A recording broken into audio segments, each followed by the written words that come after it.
The Bush Center is a place that calls people to a higher purpose and aims to inspire service to others. Laura and I believe that to whom much is given, much is required. This is the spirit that guides our work. The Bush Center is warm and welcoming. Built on the campus of SMU, my alma mater, we invite visitors through our doors to attend public programming that attracts newsmakers and thought leaders for important conversations around the issues we care most about. The Bush Center is a unique asset. Having a presidential center and institute combined is something that differentiates us from most places around the country. We're able to go where others cannot go and access resources others cannot access. We set our priorities, we envision what success looks like, and then, as President Bush likes to say, we act. When you walk into the Bush Institute, you'll see a quote from my presidency on the wall that summarizes the principles we're committed to. It is important that we continue to defend these beliefs. The George W. Bush Presidential Center celebrates the goodness of our nation and pursues with optimism the values of freedom, opportunity, accountability, and compassion. Through the work of the George W. Bush Institute, we aspire to show the world America's best. One way we do that is by bringing people together to find solutions that bridge ideology, nationality, and creed. We focus on ensuring opportunity for everyone. We believe that all Americans should have a chance to succeed. That means a quality education and an economy that rewards innovation and replaces poverty with prosperity. We work to advance free societies around the world. Freedom brings responsibility, including a respect for human rights and the rule of law. Ultimately, free societies and free people are the world's best hope for peace and stability. For example, we've screened millions of women in sub-Saharan Africa for cervical cancer. We're working with veterans to get them into high-quality mental health care across the country. We have also developed best-in-class analysis on how to get great leaders in schools nationwide. Our convening power is unmatched. We bring people to this great facility on this great campus and online through our public programming, our publications, podcasts, and thought-provoking journals. Having the Bush Center here is really the crown jewel of the campus. Everyone associated with SMU is extremely proud of it. We are honored to be on this great campus and be able to partner with the SMU community and its world-class faculty, and we've always enjoyed sharing our programs with SMU students and the broader community. In addition, principled leadership never goes out of style. President and Mrs. Bush have set the example, and we want to follow it. My hope is that the Bush Center will always serve as a place where timeless principles are celebrated, protected, and promoted. We've had a great start. Now we must make sure our mission endures for generations to come. Ladies and gentlemen, please welcome the President and CEO of the George W. Bush Presidential Center, Ken Hirsch.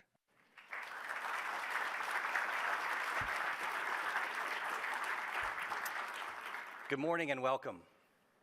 Freedom, opportunity, accountability, and compassion. These are the foundational values that define the public service of President and Mrs. Bush, and these are the values that form the basis of everything we do here at the Bush Center. We execute our mission, that is through policy solutions and public engagement. The Bush Center ensures opportunity for all, strengthens democracy, and advances free societies. We combine ideas and action to improve the lives of people at home and around the world. I'd like to welcome you today to the Bush Center's program, The Struggle for Freedom, presented in partnership with Freedom House and the National Endowment for Democracy.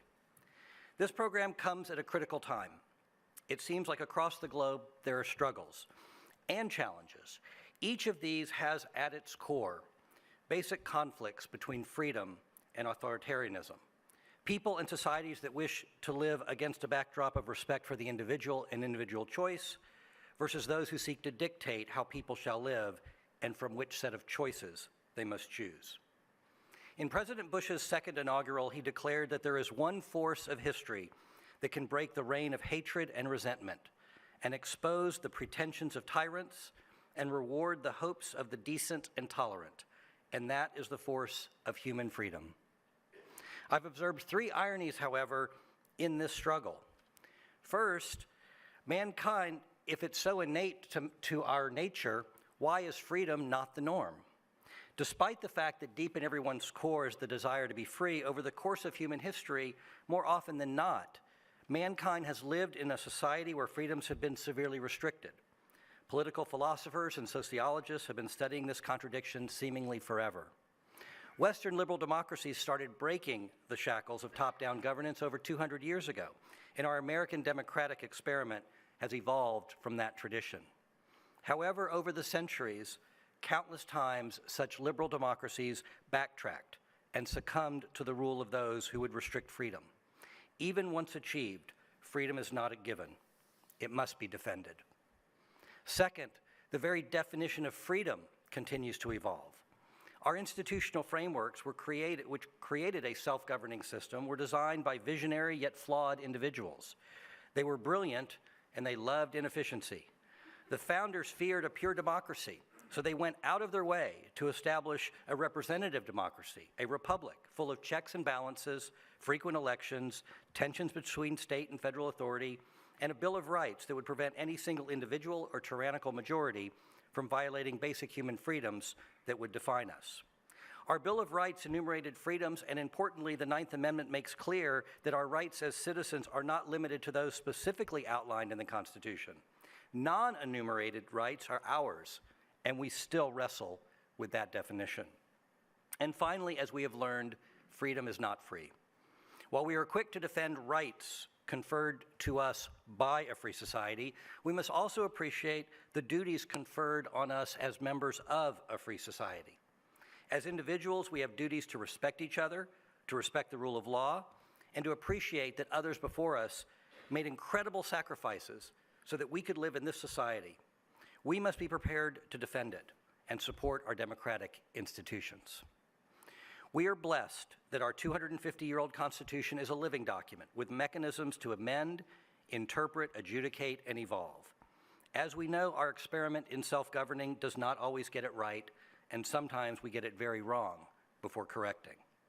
Despite it all, however, I say to those who doubt the value of American ideals, take a look at those who are streaming into our country from places like Venezuela, Honduras, Guatemala, El Salvador, Nicaragua, Cuba, and others, who would sacrifice everything to step foot on our soil. We must also remember that the world is watching us. We have the obligation to show the world what freedom looks like. This is the focus of our agenda today. Freedom looks like a president, such as President Bush, who used his chair to call out inhumane treatment of dissidents around the world, be they in China, North Korea, or Burma. Freedom looks like a former president who calls out threats, whether they be the mobs on the streets of Charlottesville or in the hallways of our nation's capital. Freedom looks like a country that is not afraid to exercise its soft power by tackling the AIDS epidemic to save an entire generation on the African continent.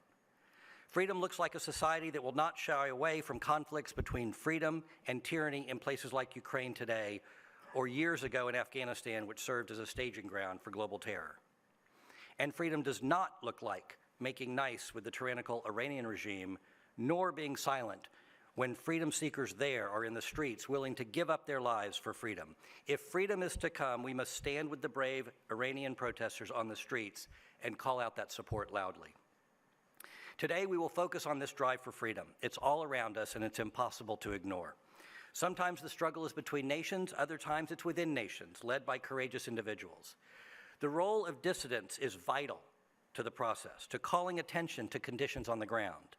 Dissidents can then be joined by silent majorities who have the courage to turn such dissent into a movement by ending their silence. And a movement is required to establish a competing vision of governance where freedom can be assured. History has been defined by ordinary people doing extraordinary things and rising to the moment. I can hear you set the tone when shouted by a leader over 20 years ago standing on rubble at ground zero. I need ammunition, not a ride, is an iconic present-day expression by a leader rising to his moment to defend freedom and not to retreat. We are honored here today to have so many representatives of Ukraine who are engaged in this conflict. And finally, the democracy of Taiwan needs to be supported. Freedom benefits everyone, as evidenced by the fact that the GDP per capita in Taiwan is 4 times that on mainland China. And we are honored today to kick off our program with a message from President of Taiwan, Tsai Ing-wen, which will then be followed by our own David Kramer, the Executive Director of the Bush Institute. Thank you all for being here in support of freedom. Your presence is an important statement. Thank you, and enjoy the program.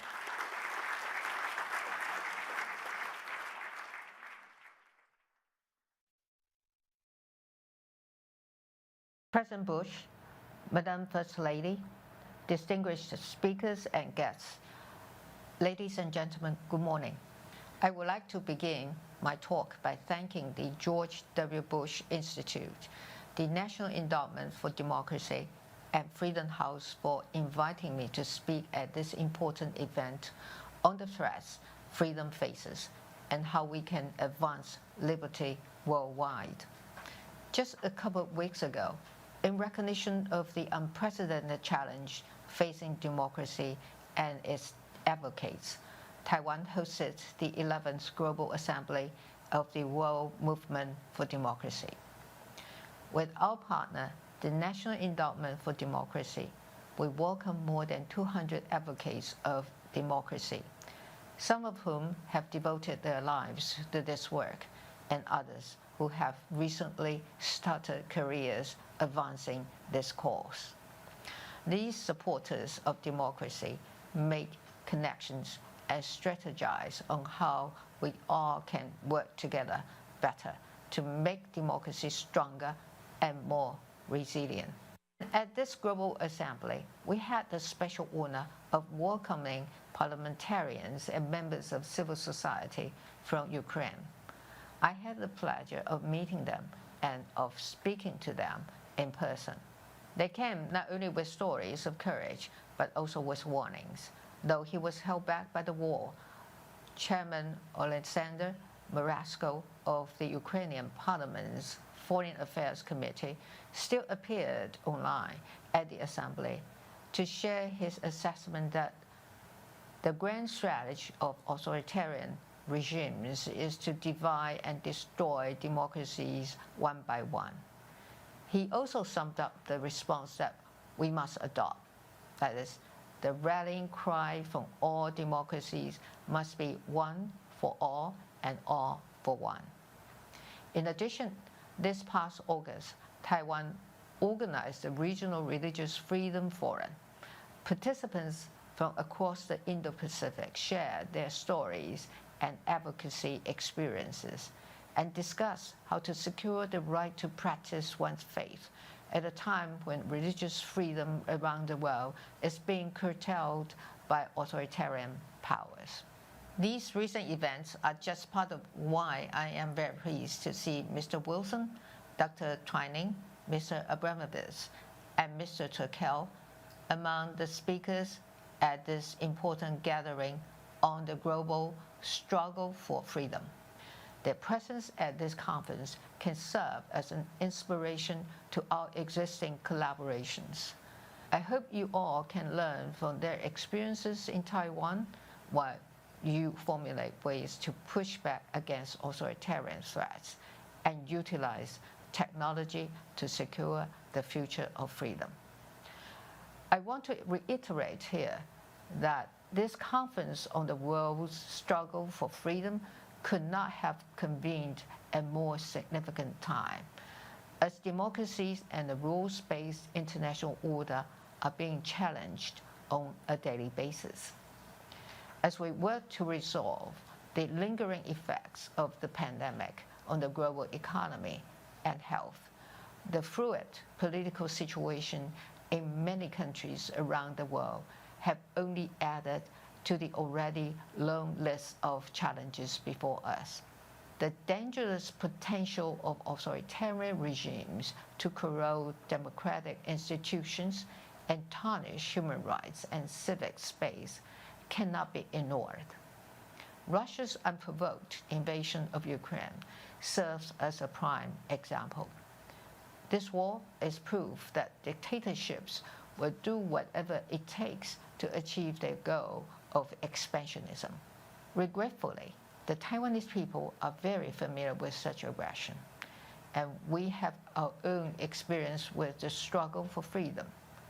Only about 3 decades ago, members of civil society in Taiwan took to the streets. They protested and advocated for the lifting of martial law. They asked for more political and social rights for the citizens. And they advocated for the democratization of Taiwan. At the heart of the struggle was the embrace of democracy, a choice that the Taiwanese people fought for after decades of authoritarian rule. And once the Taiwanese people took this path, there was no turning back. In recent years, the beautiful island we call home has been confronted by increasingly aggressive threats from our authoritarian neighbor, the People's Republic of China. From daily military intimidations, gray zone activities, and influence operations, to cyber attacks and periodic attempts at economic coercion. China has taken a range of actions with the goal of creating doubt and undermining confidence in what the Taiwanese people have worked so diligently for. That is our democratic way of life. But the people of Taiwan continue to meet these persistent threats with calm and composure. And the Taiwanese people have never shied away from utilizing their skills and expertise to counter authoritarian interference. For Taiwan, democracy is more than a fundamental value that unites our people. It is also a critical asset in addressing major challenges. Taiwan is now in the position to share its experience with the world and create alliance, allowing democracies to more effectively deal with crises and counter the threats of authoritarianism. As we observe Russia's illegal invasion of Ukraine from the other side of the world, Taiwan has been honored to play a role in assisting Ukraine in its struggle to defend its sovereignty and freedom. Together with like-minded partners, we will also make efforts to support Ukraine's reconstruction of its schools, hospitals, and infrastructure that have been destroyed by the war. Our efforts must not stop here.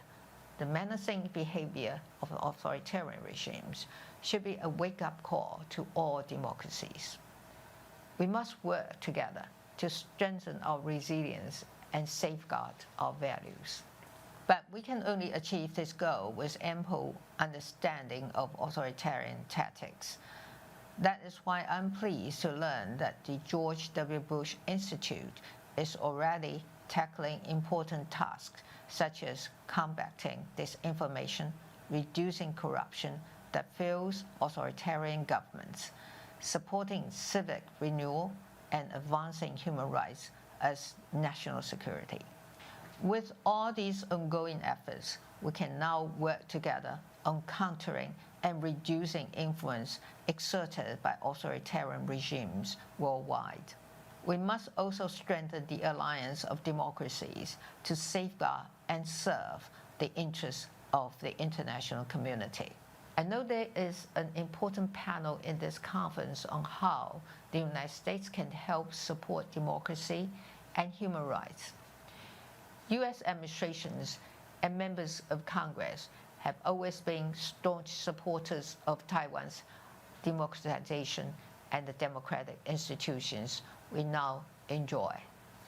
I hope Taiwan, along with the U.S., can now lend its support to those struggling to advocate for democracy and human rights in other countries.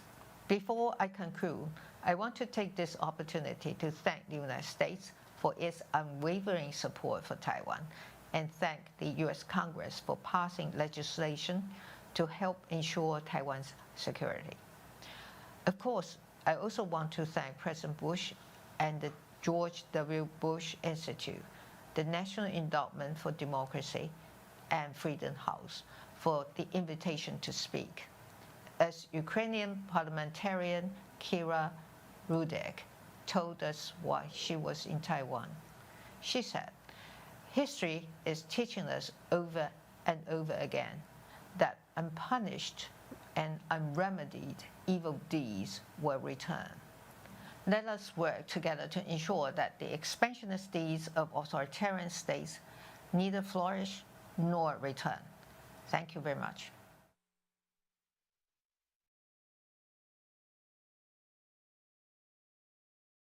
Ladies and gentlemen, please welcome the Executive Director of the George W. Bush Institute, David Kramer.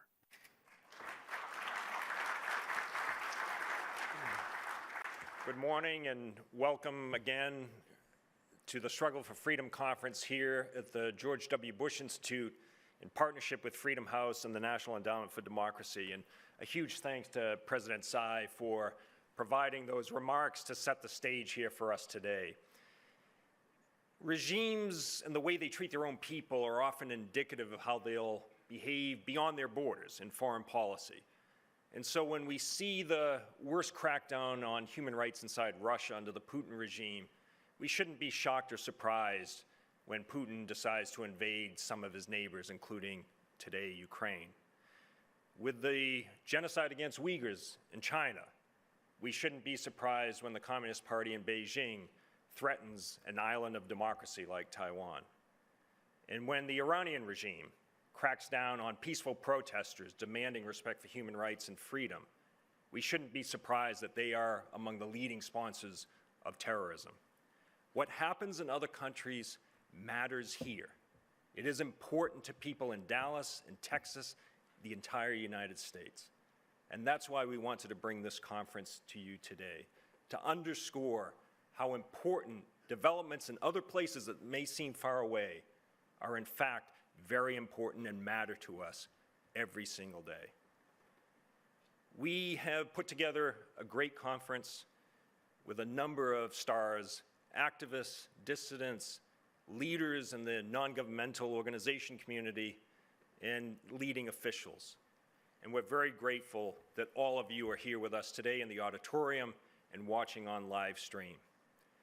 To set the stage for us, we have a terrific opening panel, and moderating it will be Paula Dobryansky, who is a former Undersecretary of State for Global Affairs in President Bush's administration, a longtime friend and colleague of mine, and let me have Paula introduce the next panel. Thank you.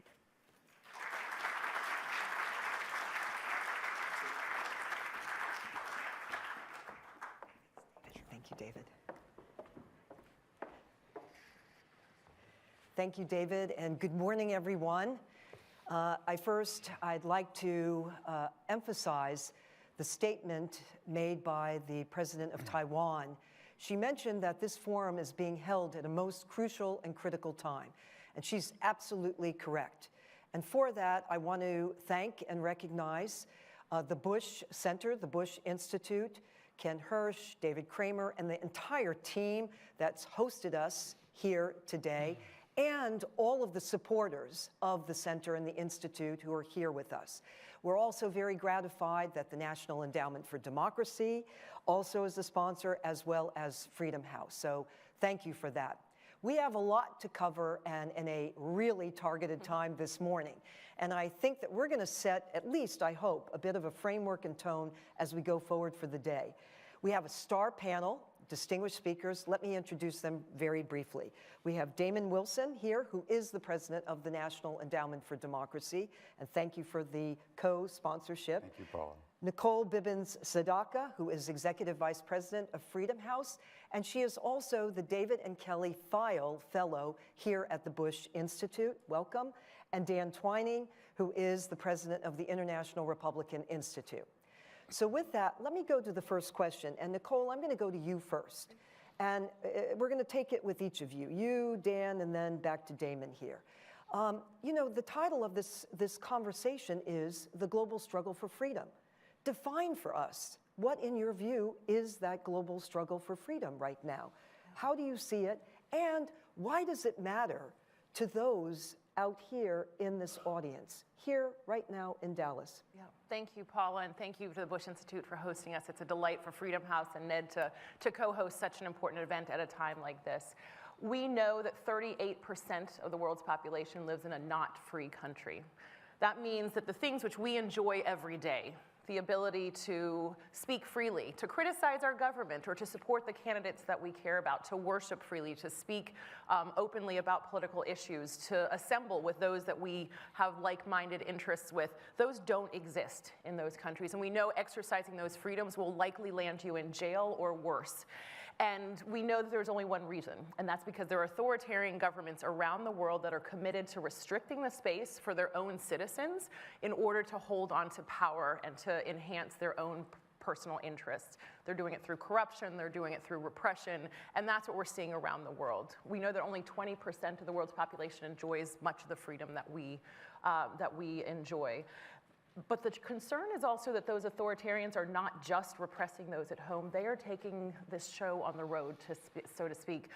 What that means is that they are reaching out beyond their borders to repress politicians, oppositionists, human rights defenders all over the world, including in democracies.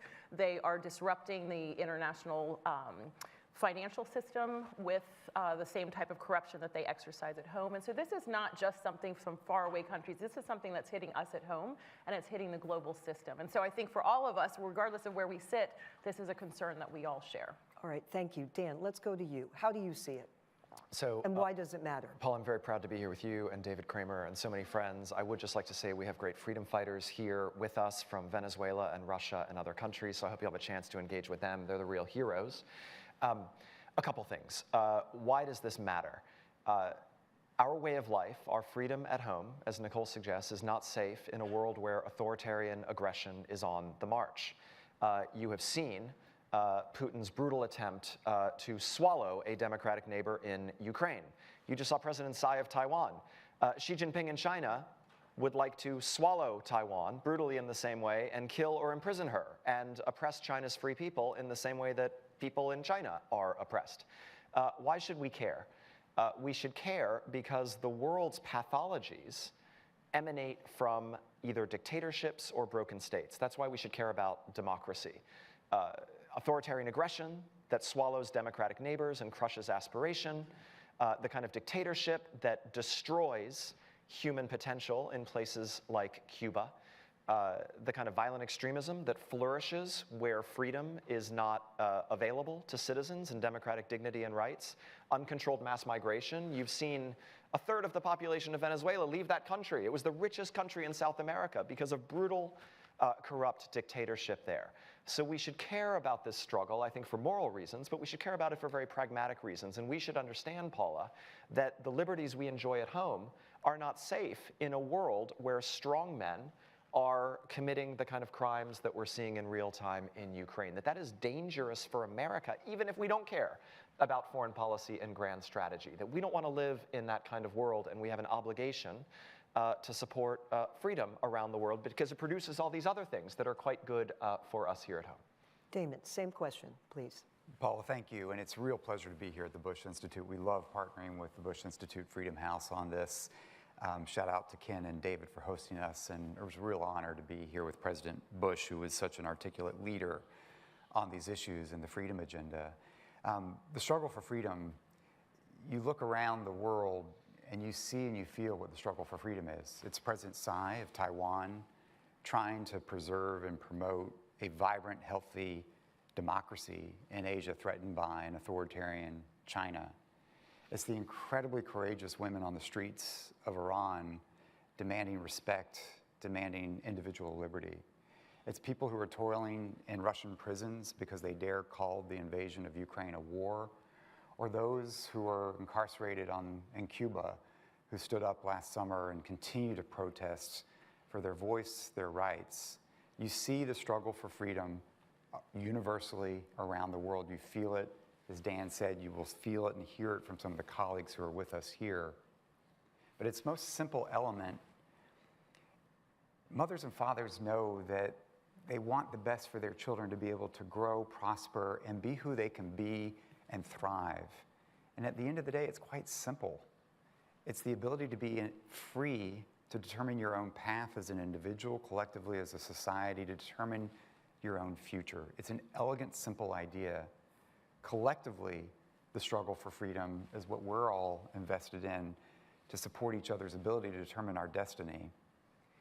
And the reason we're having this conference, the struggle's historic. It's been with us throughout history, and you can follow waves of democratization. You can follow the data that Nicole cited to recognize that we're in a democratic recession today. But as President Tsai said, as Paula started with, this is a consequential moment for freedom and democracy around the world, because the struggle we're in right now, it's different. We've seen dictators learning from each other. We've seen not only taking advantage of our own open societies, erosion in democracies, but an incredible sharp repression at home that's led to extraordinary numbers of those fleeing their countries for freedom. We've seen that repression, as Nicole said, being exported. The tools, the tactics, the technologies are sharpened in Beijing and Moscow, but end up in Managua, Tehran, around the world. And they're using a system of collection of understanding a different information environment, the tools of technology, AI-enabled surveillance, and our financial systems to cement dictatorship with kleptocracy and money to stay in power and repress the aspirations of individuals. That's the struggle for freedom, and it matters for us because our ability as free people to remain free, prosperous, to live in peace. Everything our country has to spend money on for national security is because of this assault on democracy from autocrats. It is fundamental to our way of life and our quality of life. Damon, let me ask you a question, and I'm going back to the others with this, but also some different questions. But with you, let me ask you, the Biden administration just released its national security strategy. And in it, there is a description of the way forward, at least as they see it, as to how to deal with this issue. And they frame it as Democrats versus autocrats. In your view, is that the way to frame it? And what is maybe missing and what is in that report? It's a great question, Paula. Thank you for that. First of all, let me give a shout out to the Biden administration, President Biden, for putting democracy at the center of public discourse, at the center of talking about the administration's foreign policy.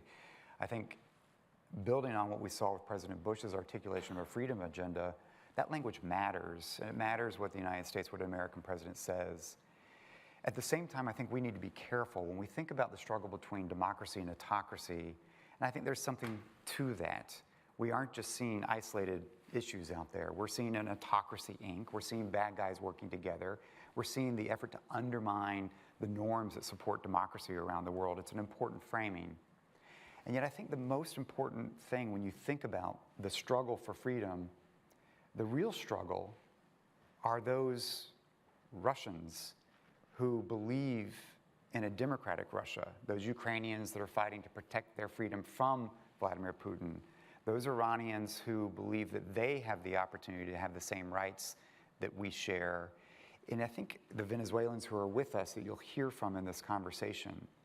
And I think it's very often important that we not fall into an easy binary that understands democracy, autocracy, that the most important part of the struggle for freedom is for those that enjoy freedom, is to be able to simply support the similar aspirations, desires of people themselves. Ultimately, it will be Chinese Democrats, Russian Democrats, Cuban Democrats, Zimbabwean Democrats that fundamentally shape the future of this struggle. So the national security strategy puts a sharp focus on this, and I applaud that. But we can't fall into a binary clash. We need to understand the most important allies we have are those who live in autocratic repressed regimes who know that their children deserve better. Nicole, if you'd like to comment on that, but also could you dig deeper on the issue of human rights defenders? Yeah. How can we be helpful to them at this critical time? Absolutely, absolutely. What I know, and I very much agree with what Damon said, we know in every country, the United States and those who care about democracy have allies in every country around the world. Some of those sit in government, but many of them sit in the streets, they sit in jails, they sit in their apartments and in their offices, and they're struggling for the exact same thing we are, which is freedom and the protection of human rights. And it's really incumbent on us that live in democracies to support those activists, because they are the ones that are going to bring the change in their country. So what does that look like? It certainly looks like us using our voice. I mean, we have seen, and I think President Bush was was such a leader in this and able to raise the cases of people who are sitting in prison, raise the cases of those who are being targeted by their government so that they are not alone and so that the world's eyes are on the cases of those individuals and that the repressive regimes know that they can't get away with it, right? That the world is watching. Some of it is technical support, right? They are in the streets, they are in raising their voices, they're doing advocacy, they're documenting the human rights abuses that they are facing every day, and so our support for them in that is important as well. We know autocrats are collaborating using technology and using financial transfers. We need to have the exact same support system and the exact same network of supporting human rights defenders with sharper technology, stronger financial capacity, so that they're able to do their work for freedom in the same way that we're able to do it freely here. We're increasingly seeing human rights defenders are also not at home. Many of them have had to flee. Many of them have been forced out of their countries. So they are now sitting in the United States, in Germany, in free countries around the world. And we have a responsibility as well. When those courageous individuals choose to come to our countries where we enjoy freedom, we have a responsibility and an opportunity to welcome them, to support them in their continued work to bring change in their countries. Okay, thank you for that. Dan, if you'd like to comment on the question I posed to Damon about the national security strategy, but also you're a China expert and also Indo-Pacific. You've really spent a lot of time in the region. What is the challenge now from China? It's changed. In fact, your words, it's changed in terms of the struggle overall. What are we confronted with now and what should we be doing? Thank you. So I would like to invoke the late Japanese Prime Minister Shinzo Abe, who was very close with President Bush here, and they did historic things together with the US-Japan alliance. Shinzo Abe coined this idea of a free and open Indo-Pacific. And now a free and open Indo-Pacific is not necessarily full of free and open societies, right? There are countries like Vietnam that are not free. But a free and open Indo-Pacific comprises nations that fundamentally want to prevent a new sphere of influence from China, a new kind of imperial caste to regional order. These are countries that the US can work with. It's very interesting, Paula, you're a great historian. When the US established NATO in the late 40s and built our Asian alliance structure, we built alliances with countries that were not democracies, including Japan, including South Korea, including Taiwan, which was a military ally of the United States, including the Philippines, including countries like Turkey and Greece that were not democracies. But guess what? Working together very closely with the United States, those countries developed, prospered, and opened up over time and became more open societies. So I think that's the vision. We want to create a free world coalition to uphold basic norms and values around freedom of the seas, around sovereignty, around resisting malign foreign authoritarian interference, and around the right of each nation to determine its own destiny. Now, on China, great question. I know we're going to want to talk about it. It's worth reading the joint declaration that Xi Jinping and Vladimir Putin issued just before the Beijing Olympics and just before Putin's invasion of Ukraine.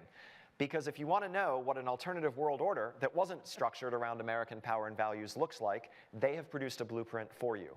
In their joint declaration, they define a world of authoritarian spheres of influence, a world where democratic alliances are over, a world where citizens do not get to choose leaders, but leaders, essentially, citizens work for leaders rather than leaders working for citizens.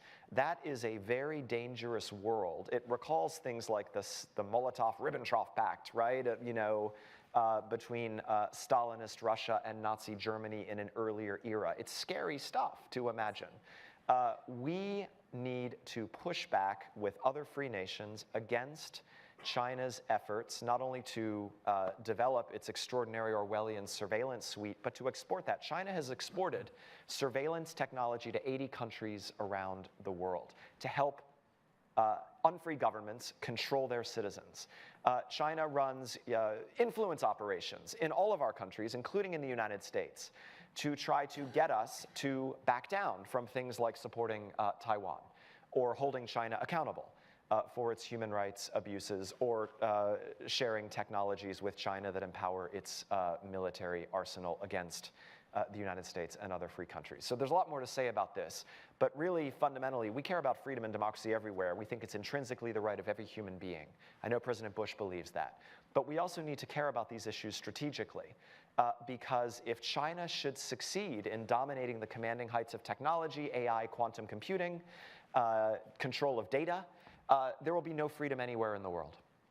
Dan, I'm going to ask you just a follow-up. How do you deal with the issue, though, of economics and trade here with China? Because there are many countries, and including our own, that have trade, sizable trade with Beijing. How do we deal with that and at the same time the global struggle for freedom? There's a tension there. So the answer is we learned during COVID, too many of our supply chains run through China, and there's just a very fundamental, I think, business rethink, separate from all the moral dimensions we're discussing, which is that there is acute political risk associated with businesses that are tied to production in China. So American companies, global companies are making their own decisions to diversify.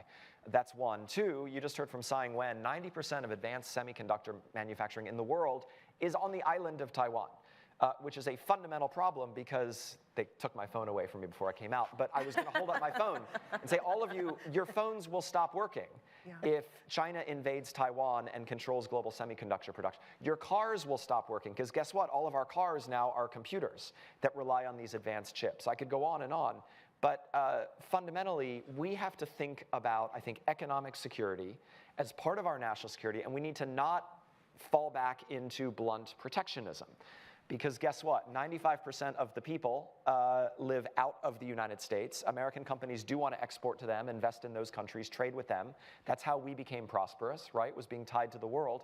But we have to think, I think, about building a free world economy, which is what we did during the Cold War. And guess what? It worked. Even today, the major economies of the world are all America's allies, with the exception of China, Japan, the European Union, Great Britain, etc. Let's think about building a free world economy that is much less vulnerable to the Chinese Communist Party's attempts to recast world order in an anti-democratic direction. Damon, let's come to you. With the Russian aggression in Ukraine, this is just spotlighted in this global struggle for freedom. But it also brings about a real challenge, at least as I've witnessed. You have countries that have been very vocal and have condemned Russia for its aggression. But then you have other countries that are just sitting on the sidelines. And some have identified them as sort of the middle. They don't want to, the middle countries, they don't want to align themselves, even though some of them may be democratic, with the United States and with the West, per se. And then you have those that, are the few that are sitting over here and either completely silent or endorsing or having endorsed what Putin has done. How do we, in this struggle for freedom, how do we reach out to those countries that are, as it's been put, in the middle? So part of it is to understand that we are in this together, and free societies better have each other's backs, or individually will be in trouble. As we've seen the autocrats work together, forge coalitions of cooperation, we need to understand that that's central for us. So the Ukraine issue is compelling and challenging, and that it is the most egregious case of a strong neighbor denying the identity, the existence. It is the seeds of what leads to genocide, of extinguishing a people's identity. Vladimir Putin's language denying the separate identity of a Ukrainian people and then acting on that through a full-scale invasion with extraordinary atrocities that are driven by wiping out this culture, this identity, and a sovereign state taking not just the freedom of individuals, the freedom of a neighbor. It is a fallback to a 19th century mate's right world. And if we allow that world to take shape, that is a direct threat and challenge to not just the freedom of individuals, but the freedom and the sovereignty of so many nations around the world. And it's why, in part, Ukraine's fight is so much bigger than Ukraine and merits our rallying behind it. At the same time, to address this issue, we have to understand that we've got to underscore the sense of solidarity with others that are struggling and great challenge. And so part of what is important is that we are attuned to the needs and important challenges that are being faced in the global south from the people who are on the streets of Khartoum in Sudan, the struggles that we've seen with the war that's broken out in Ethiopia, to struggles around the world, and understanding that we have a sense of common cause, a sense of solidarity to support their efforts, and that it's not a value judgment on struggle, it's a sense of understanding that we have to be there. And it's both that moral support, but it's also the real tangible, concrete support. I think the difference we see is the situation for Ukraine, and indeed for Taiwan, I think will have cascading effects for the trajectory of freedom of democracy and impact all democracy movements around the world if Vladimir Putin is able to get away with this invasion, if Xi Jinping thinks he can get away with this invasion, the knock-on consequences throughout the world, I think, will be quite dramatic. Alliances matter, and that matters greatly. This particular area, because it's an area, at least in my own personal view, that I think we have to really work and work and work. Nicole, the issue of disinformation, the president of Taiwan, she referenced it in her own remarks here. Disinformation has really been a challenge to our country, a challenge to many countries, and we've witnessed playing out, for example, in Latin America. There were the massive protests in Chile, and it was documented, actually, that Russian disinformation and use of social media actually spawned those massive protests. Mm-hmm. How is this factored into our struggle? Absolutely. Let me make one comment about this middle country issue as well, and then come back to the disinformation point. I think that we have to instill a sense of urgency, and in a sense, not just that this is a moral fight or we're helping some people in some faraway country, but if we think for any moment that leaders that would brutally repress people at home are not going to do the same and not disrupt the things which each country cares about, we're fooling ourselves, right? And so if you look at Russia has invaded Ukraine. Some people think it's an issue of Ukraine. It is, in fact, a global struggle for all of us. But also, Russia is disrupting the economy of many, many European countries. It's weaponizing oil and pipelines and the entire economy of Europe. And so if we think that it's something which countries can sit out and not be impacted, I think we need to really create that urgency among governments. By the way, I'll just add this, Egypt relies 75% on grain from Ukraine. China relies, I believe it's a very high figure, also relies on its grain from Ukraine. Right, so that type of authoritarianism rarely stays isolated to one place. And so countries who think they can sit it out because they're not involved, I think are incorrect in that. Disinformation is a huge issue, and I think the issue is not just in how much misinformation we're seeing coming out of authoritarian governments, but we're also seeing a weaponization of technology in general. One of the things which we're greatly concerned about as we see the courageous women and also men in Iran going to the streets, we see the government shutting down the internet. What's interesting, because it's a means of connecting people who are courageously fighting for their freedoms, and what we're seeing is that authoritarians are using the exact same tactics in all different countries. We've seen it in many countries around the world, in Russia and China, where the government has created, has weaponized the access to social media, has weaponized the ability of people to connect through social media, but then also to demonize and to use disinformation to really go after people who are committed and working for the cause of freedom. I think it's where we as democracies have to think about what technological solutions we can also develop and provide to other democratic actors around the world. I think we have to work closely with some of the larger social media companies to think about their role in this struggle for freedom, because it's not something where there is a neutral. Neutral is not really an option on this. Dan, on this issue, are we doing enough in dealing with disinformation? And what else should we be doing? It's such a hard question. Thanks for saving the easy one for us. I was hoping to time out. That's why they took away your cell phone, too. So look, I think we all know broadly what some of the long-term answers are. Civic education to help citizens understand what is fake news and what is real, including, they're doing this now in Northern Europe, actually educating children around, in Sweden. We have a neighbor called Russia. Russia has penetrated our media ecosystem, our information ecosystem, and is running a campaign to fool you and convince you of things that are not true and actually are against your country's interests. So I think the piece of it is all of us getting a little smarter about should we believe everything we see online in a social media feed. That's part of it. I think another part of it is obviously thinking about the role of American companies. Now, I'll be the first to say I don't like, obviously, quasi-monopolies on anything, but I think we have to think about a world in which American tech companies are all broken up, decapitated, and suddenly Chinese tech companies are the dominant players, including in the information space. We don't want to live in that kind of world. I think point 3, we have to think about the value of independent media in new and creative ways. That fundamentally sometimes foreign authoritarian influence campaigns in the information space can work because people conflate those campaigns with real news. And so let's go back to thinking about the value of our independent media, trusted sources, editors, curating, rather than just raw news feeds, which may or may not be real. Finally, I think it's just human nature.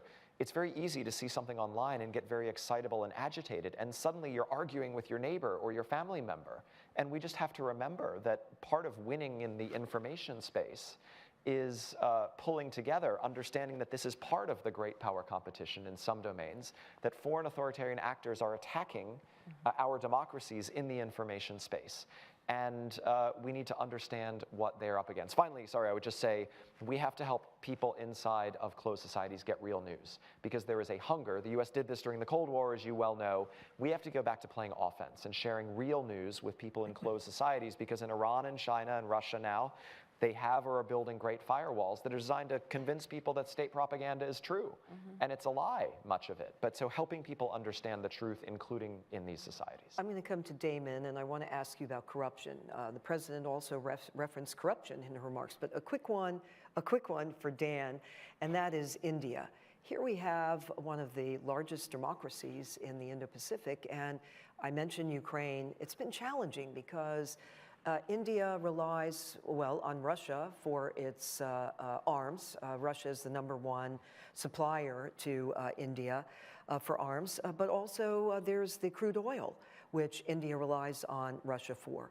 How do we deal with a democracy and an ally and a partner, strategic partner like India during this time? It's part of our struggle and for freedom, but we're also having challenges with it. Thank you. You know India so well, so I hope you'll agree with my points.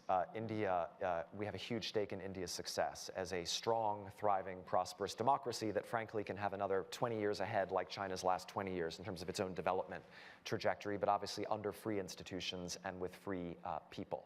A huge stake. There's no other country in the world with the democratic ballast other than the United States of India.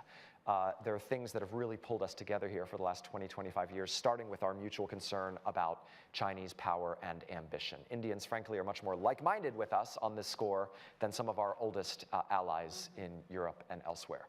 The Indians also have a China problem, which is that they share the world's longest undemarcated border with China. So it's very personal and up close for them.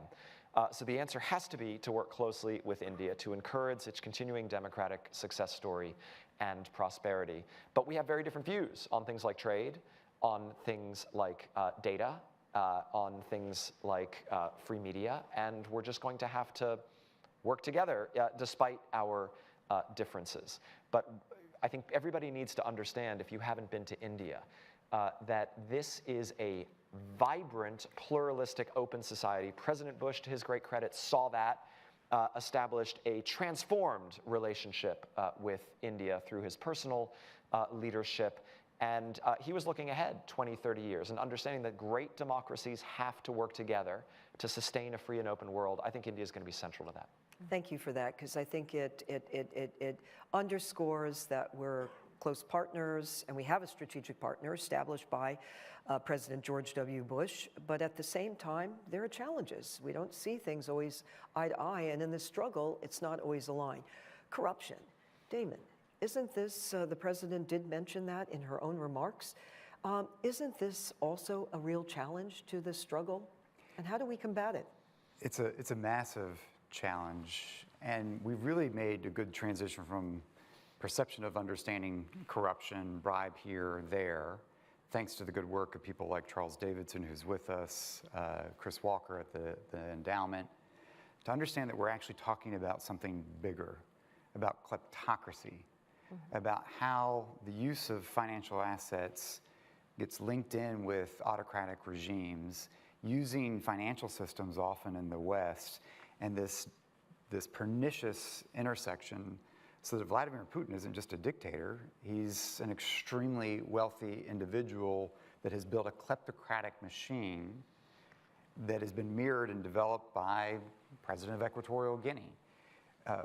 That we have seen the use of autocrats. You think of China's Belt and Road Initiative, $65 billion have gone into Venezuela from Beijing. And yet, it's the largest humanitarian crisis in the world, more than Ukraine. Something's wrong here. We are dealing with something that is far more complicated and pernicious. It took us a long time, and Paula, you'll remember, we finally, in debates about Ukraine, understood that corruption was a national security issue, because the moment that a Kremlin could use gas deals to compromise politicians, you could lose the ability to really support a genuine democratic struggle. I think our understanding has dramatically caught up. We're still trying to help folks understand that what we're dealing with is a more complicated kleptocratic network in which we have often been implicated through our own financial systems. And coming to terms with that is hard. Ceding the support for investigative journalists and exposure to hold and expose these issues, hold them account. We've seen tremendous work by courageous journalists that have played out in Pandora Papers and others to expose this. We see real movement in the United States and Europe and others to think about how to tighten that scrutiny. We see much more strict review of transactions involving autocratic regimes and what that means. But until we get this right, when you have leaders that also become the financial power barons in their countries, they're really building a system in which they've so raped and pillaged their own economy, their own people, that they've made it hard for themselves to leave office without doing so in a casket. So it is pernicious. And I think exposing that, understanding that, beginning to help support local groups to hold folks accountable, but then shutting off the avenues for that and the network among dictators to finance themselves. It's a key issue, and it's one that also was not always addressed in the past, but now is front and center. Nicole, before I go for the last round with all of you, I want to ask you about Iran, because what we're witnessing in Iran is really a mass movement, and it's come up and up and up, and we really haven't been reacting to it. We haven't been, I even hate using the word reacting. We should be engaged in it and should have been engaged in being supportive. It also has to do with broad freedoms. Here you do have this thuggery at the top. How do we deal with it? What should we be doing here? And this is part of a struggle for freedom, definitively. Absolutely. It's I would say, one of the most poignant and courageous, visible struggles for freedom that we're seeing around the world. The fact that people are going to the street, they know that it is literally life and death for them. We know that there are people who are sitting with death penalty convictions that are awaiting them for asking for the most simple and fundamental freedoms. The power of women in that country is absolutely phenomenal, and what we're seeing is that women, particularly younger women, are just saying we will not stand for what has been decades and decades of repression. The world has to see that this is not an Iranian women's struggle. This is a global struggle, because what they are asking for is an end to a regime that has denied them freedoms for so long. And also is corrupt. And extraordinarily corrupt, and in alliance with China, with Russia and others. And the only way that these regimes can maintain power, they're not maintaining power because they're building support from their citizens, or they're having a transparent interaction where they collect taxes and they deliver services. There's absolutely no functioning relationship between people and government in Iran or in many of these dictatorial societies. And so we have to go, I think very much to Damon's point, we have to go at what are the sources of funding. How is it that these regimes are able to maintain their support? We also have to look at to what extent it's being done through Western or through American financial systems, because we have the ability, obviously, to choke off those points. I think that we also have to isolate Iran from the global community in many ways. What we see is there are many places where Iran sits at the table in many places, and I think that we have to say that that behavior is not something that's going to be acceptable in international fora, and that they will be legitimized by their presence at the table. I think we need to look for every means to support the women and the others who are on the streets. And again, I think some of that is technological support to figure out how they can sustain that movement, and rhetorical support also, that we're speaking out on a very regular basis so that does not get out of the headlines. We have just literally under 3 minutes, and so each of you get about a minute. I thought a final question, let's start with you, Dan, and just come down the line, is what are the most effective strategies in this global struggle for freedom and for literally helping, furthering, advancing freedom, and supporting those human rights defenders on the ground? And each of you represent an institution that's on the front lines, working with so many who are also really on, front and center in country and on the front lines. What are the best strategies, most I think effective? fundamentally, Please. Paula, we have to think about there is a huge bottom-up demand and energy for democratic dignity, for accountability, transparency, the most basic rights. And we, I think, confuse ourselves when we look in a top-down way and we talk about democratic decline. Nobody is choosing to move in an anti-democratic direction. It's authoritarian leaders who are taking their countries in undemocratic directions.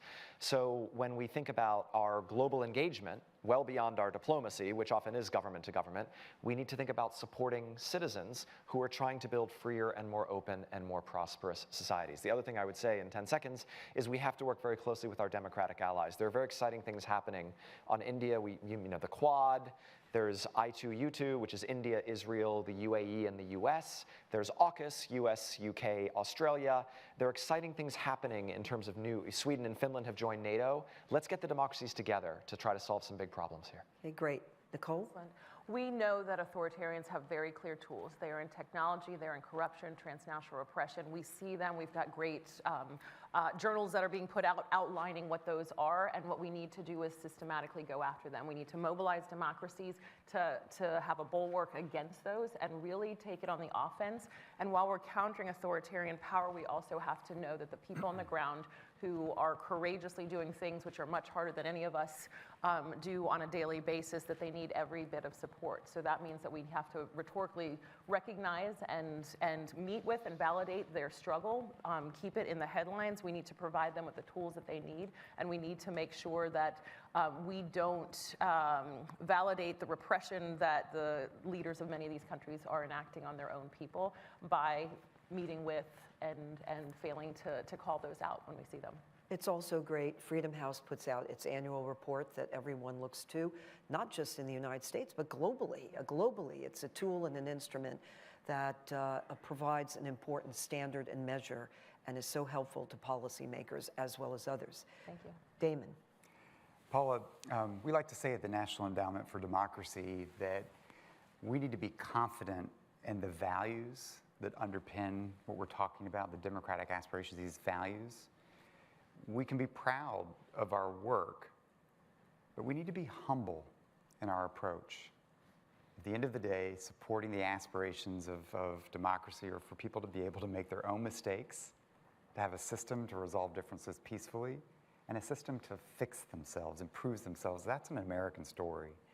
And that humility, I think, is really important to understand that when we talk about the struggle for freedom, it's not a Washington strategy for the world. It's a recognition of the universal aspirations of freedom, and we're simply being asked to support that. President Bush said that liberty can be delayed, but it cannot be denied. And I'll just close with the simplicity of some things that President Bush did in office. In Belarus, which has been in the news a lot because of the protests, the fraudulent election, long before we saw the democracy movement of today, President Bush welcomed into the Oval Office the widows of the disappeared. Journalists, activists, men who had been murdered, disappeared, quote unquote, by the Lukashenko regime, the same regime in power today. And President Bush just simply welcomed the widows into the Oval Office for a conversation. We see you, we hear you, we respect you, we stand by you. That has really stuck with all of those people that I hear today on the streets of Belarus that understand that we didn't just forget about them. President Bush was in Slovakia and Bratislava to meet President Putin. But before he met President Putin, he met with a group of freedom fighters that spanned generations. Those who had stood up to the Nazis during World War II and were towards the end of their life. Those who had resisted communism in Central and Eastern Europe in an epic struggle. But then brought into that group those who are on the front lines of that struggle today, whether in Moldova, Serbia, elsewhere. And the simplicity of welcoming, we are here in common cause. We stand on the shoulders of those who have come before, but we have to learn, innovate, raise our game, and fundamentally have each other's backs. And these were some simple lessons that you saw President Bush put into action that remain relevant today in this struggle, which isn't just our struggle, it's Venezuelan struggle, it's Iranian struggle, and we're simply asking, let's give them some support. And if I may add in closing, because you cited President Bush during his tenure, but what is, I think, very significant as well, that has continued on right here at the Bush Center and at the Bush Institute in terms of the support for Afghans, all Afghans, Afghan women, Burma also, I will call it Myanmar, Burma, and also for North Korea, among many others. And that fight continues. So as I promised you, it's a star panel, and it was a star panel, so please join me in thanking them for setting the conversation.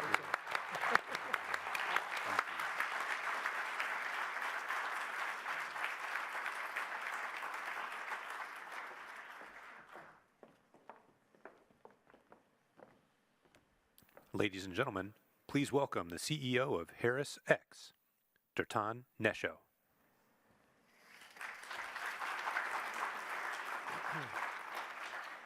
Thanks everyone for being here today.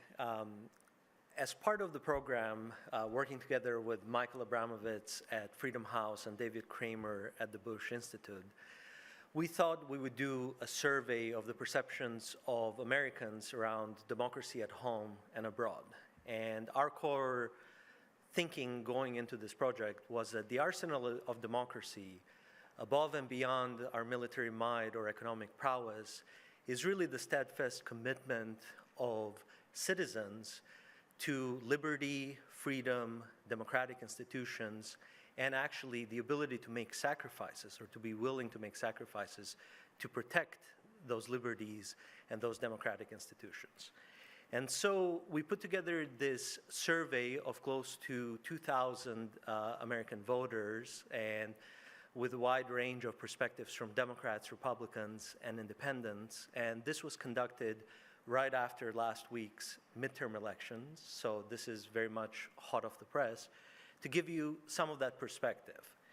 We'll start a little bit with the most difficult topic, and we've selected some of the key findings, but more will be released as part of the release of this full data. And the first topic was really to look at the health of American democracy and how Americans are thinking about democracy within the country. And we start off with some good news that coming out of last week's midterm elections, over three-fourths of American voters believe that the process was held in a fair way and the outcome of the election was fair.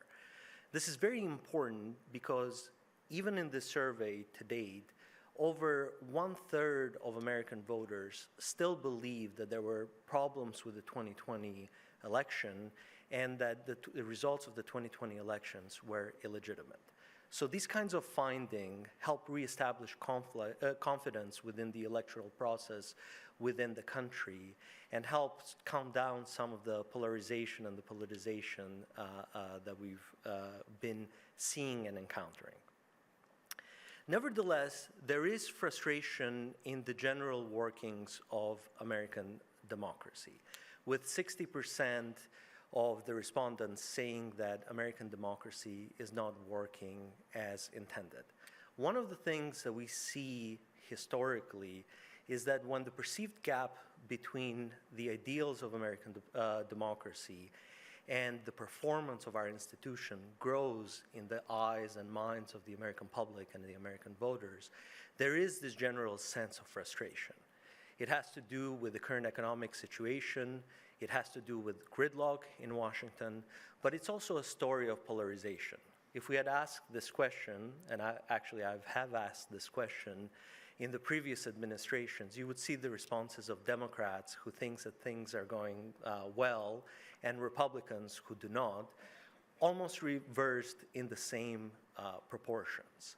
And that is a story about the polarization within the country, but it's also a story about the lack of a consensus about what does it mean for American democracy to perform in the intended way.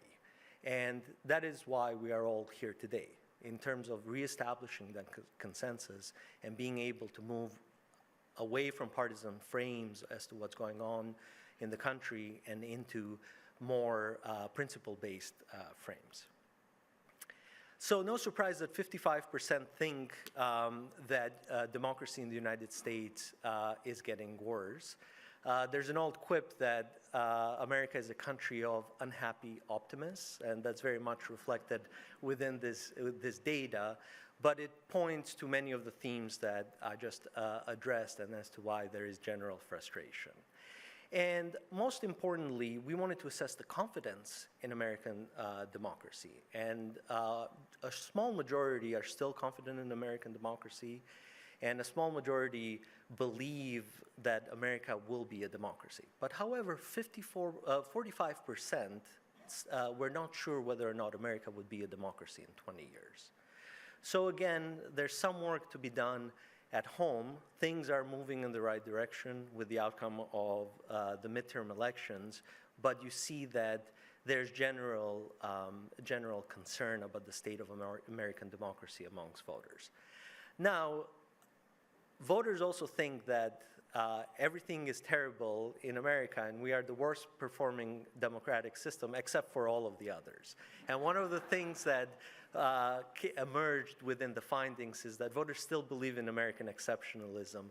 60% said that America is an example to the world in terms of its democracy, and 55% selected the United States as the best functioning democracy out there, with Canada coming second in the single digits.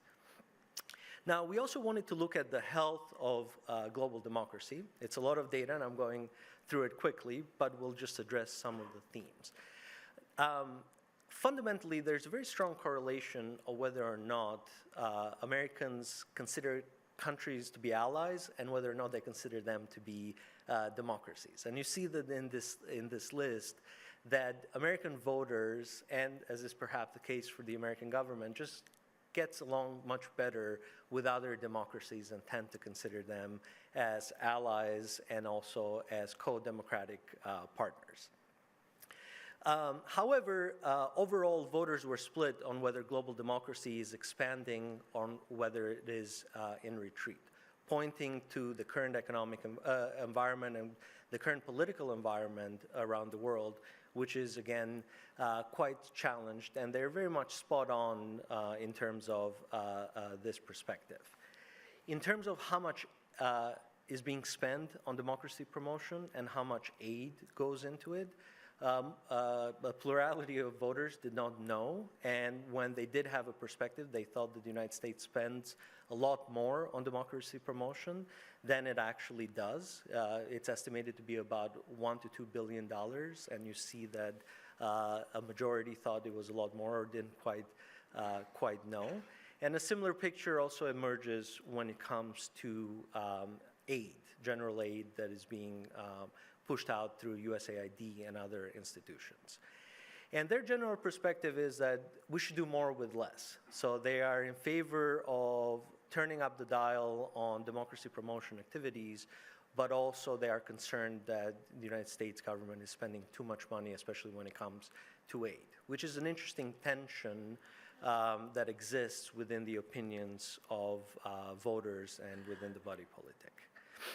In general, 55% think that U.S. efforts at democracy promotion have been successful. However, there's a wide gap in perspectives between younger voters and older voters, and also Democrats compared to Republicans. Older voters and Republicans tend to think that democracy promotion efforts have been less successful than they have actually been.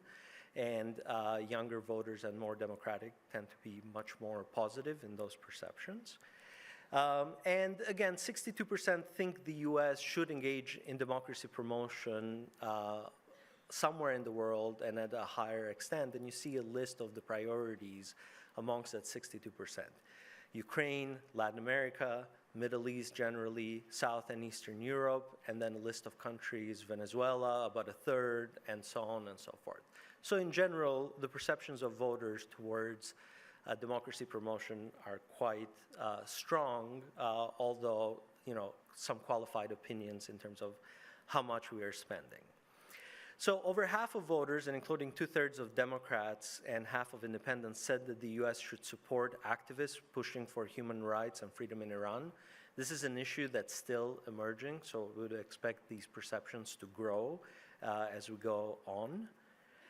Then, when it comes to Ukraine, there's a consensus across the political spectrum that the United States should do more to help Ukraine by providing weapons, by providing different kinds of assistance to the country.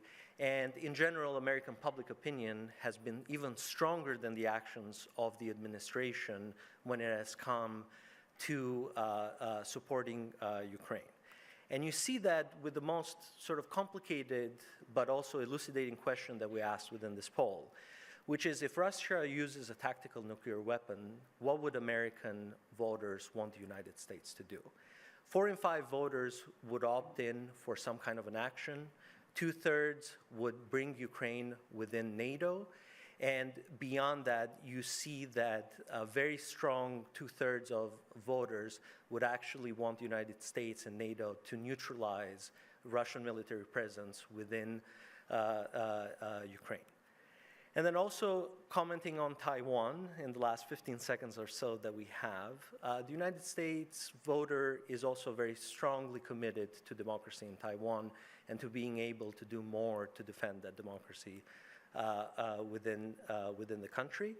However, they do want a policy of strategic ambiguity. They don't want a red line to be drawn as to what would happen if there was tensions between the People's Republic of China and Taiwan. So with that, we bring it to a close, and I'd like to welcome back David Kramer, who will usher us into the next session. Thank you.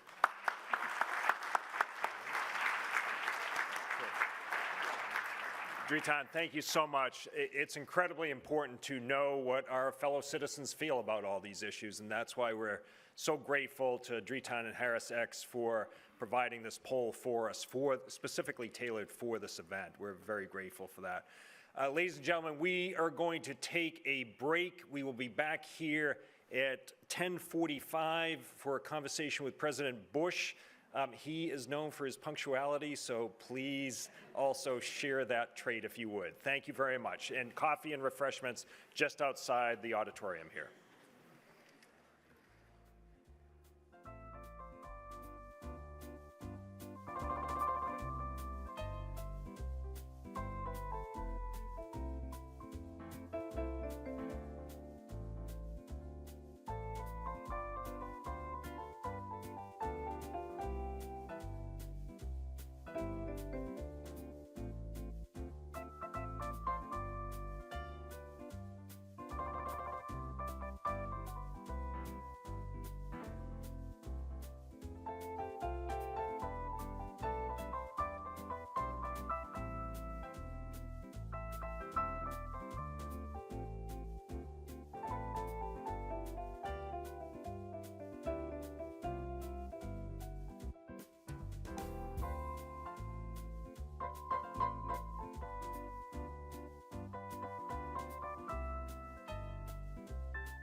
For our next conversation, please welcome back David Kramer and the 43rd President of the United States, George W. Bush.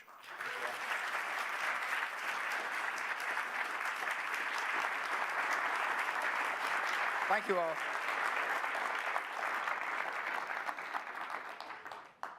Dang, heck of a crowd. It is indeed, sir. Yes, indeed. Mr. President, if I may, let me just explain to our audience here and watching on live stream. As some of you know, we were anticipating that President Zelensky was going to join us for this conversation. And because of the barbaric attack yesterday by Russia, the largest attack on Ukrainian infrastructure, President Zelensky understandably has to deal with matters at home and regrets very much that he's not able to join the conversation with you, sir, and with all of you here. But Plan A was to have a conversation with you and President Zelensky. Plan B is you and I are going to have a conversation, but Plan B. Well, but for most organizations, hold on, let me dig out of the hole. Plan B would be Plan A plus for most organizations. Oh, well, thank you, Dave. Yes. You gotta let me finish. Gotta let me finish. Good, yeah. A little slow. Anyway. I was. Thank you. Laura and I are thrilled, A, that we work together, and B, that you all are here, and that you give a dang about freedom and how other people live. And that's really the topic. Should we care in America about whether or not people can live in a free and peaceful society? And the answer at the Bush Center is a resounding absolutely. And you'll hear from people today who are dissidents who need our support and help. So let's focus on Ukraine first. Okay. That's where we were going to start if we had President Zelensky with us. Your take on the latest situation there. Ukraine seems to be on the march, but yesterday was a bad day. Yeah, every day's a bad day if you live in Ukraine. I mean, this was a peaceful democracy that was growing its institutions, and its neighbor decides that Russia should own it. From that moment forward, people of Ukraine have suffered mightily. The thing that is instructive to the American people, or should be, is how brave the Ukrainian people are and how they refuse to be conquered by its neighbor. And so, you know, there's going to be more atrocity. The question is, will the Ukrainian people continue to show the bravery they've shown? And that's why I'm so sad that President Zelensky couldn't join us, because he's a tough dude, and he's going to hang in there, and so long as he gets the support needed. You and he did a Zoom a few months ago in the spring, and you referred to him as the Winston Churchill of our time. Correct. What did you mean by that? That was quite profound. Wasn't bad. I hope he took it as a compliment, because I'm a huge Winston Churchill believer. I think Winston Churchill was one of the great leaders. And, you know, I spent a fair amount of time studying the London Blitz and watched a leader help will a people through this very dark period. And that's what Zelensky's doing. I mean, there's no darker period than to have a bully on your border willing to bomb innocent people and destroy infrastructure and force people to live in the cold. And yet here's a leader that is defiant for the good of his people. And other than the fact that Churchill never wore T-shirts, they had the same... For good reason, I say. Yeah, sure. Yeah.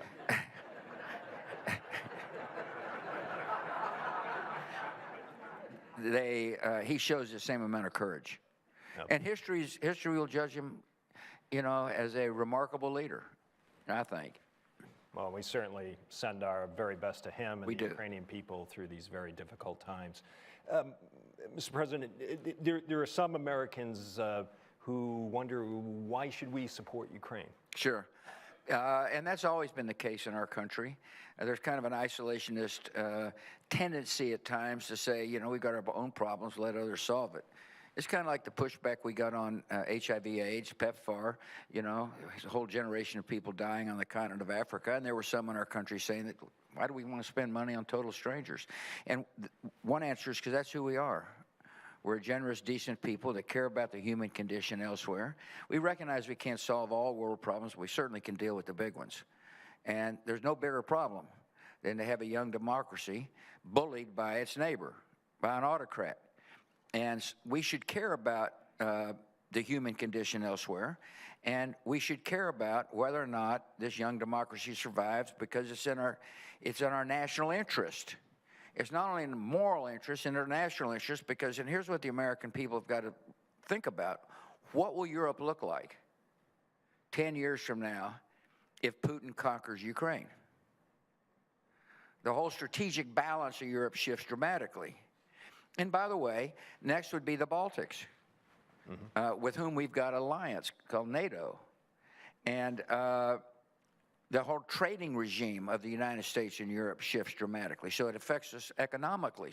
So not only does it affect us spiritually as a nation that believes in freedom, if Putin prevails, it affects us from a national security perspective and an economic perspective. And this is a very important issue. And, you know, I know there's voices saying, well, we can spend money elsewhere and do this and that. But listen, our government's spending a lot of money, which, by the way, is frankly a big issue as to whether or not we're going to be able to solve our debt. But the amount of money going to Ukraine is small compared to how much money we're spending elsewhere. And yet the consequences for failure are significant, not only for the Ukrainian people, but for our own country. And so, yeah, we're big believers in Ukrainian freedom here at the Bush Center, as are you. Yes, sir. You mentioned PEPFAR, and I'm going to go off the track of freedom, although it's actually related. Next year marks the 20th anniversary of PEPFAR. Correct. You will be recognized December 1st, World AIDS Day, by the U.S. Global Leadership Coalition. We will have an event in Washington next February. It has saved an estimated over 21 million lives. Right. Can you just explain for this audience? Because it is related to freedom. It helps stabilize countries so that they don't become vulnerable to extremist forces. Correct. But your vision behind it. Well, my vision was we're all God's children. Every life is precious, and there was a pandemic destroying an entire generation of people on the continent of Africa, and we're the greatest, most generous nation ever. And if we sat on our behinds... laurels. Huh? Our laurels. Yeah, okay, well... Yeah. Trying to clean it up. It's kind of hard to sit on laurels. Anyway, you didn't say Laura, did you? Okay, it was nice working here. I'm going to leave now. No, yeah, no, it's you know, it's very. And you mentioned this award. I don't want any awards. I've had the biggest award there is, being President of the United States. But I'm going for one reason, because I want to remind Congress this is a program that actually worked.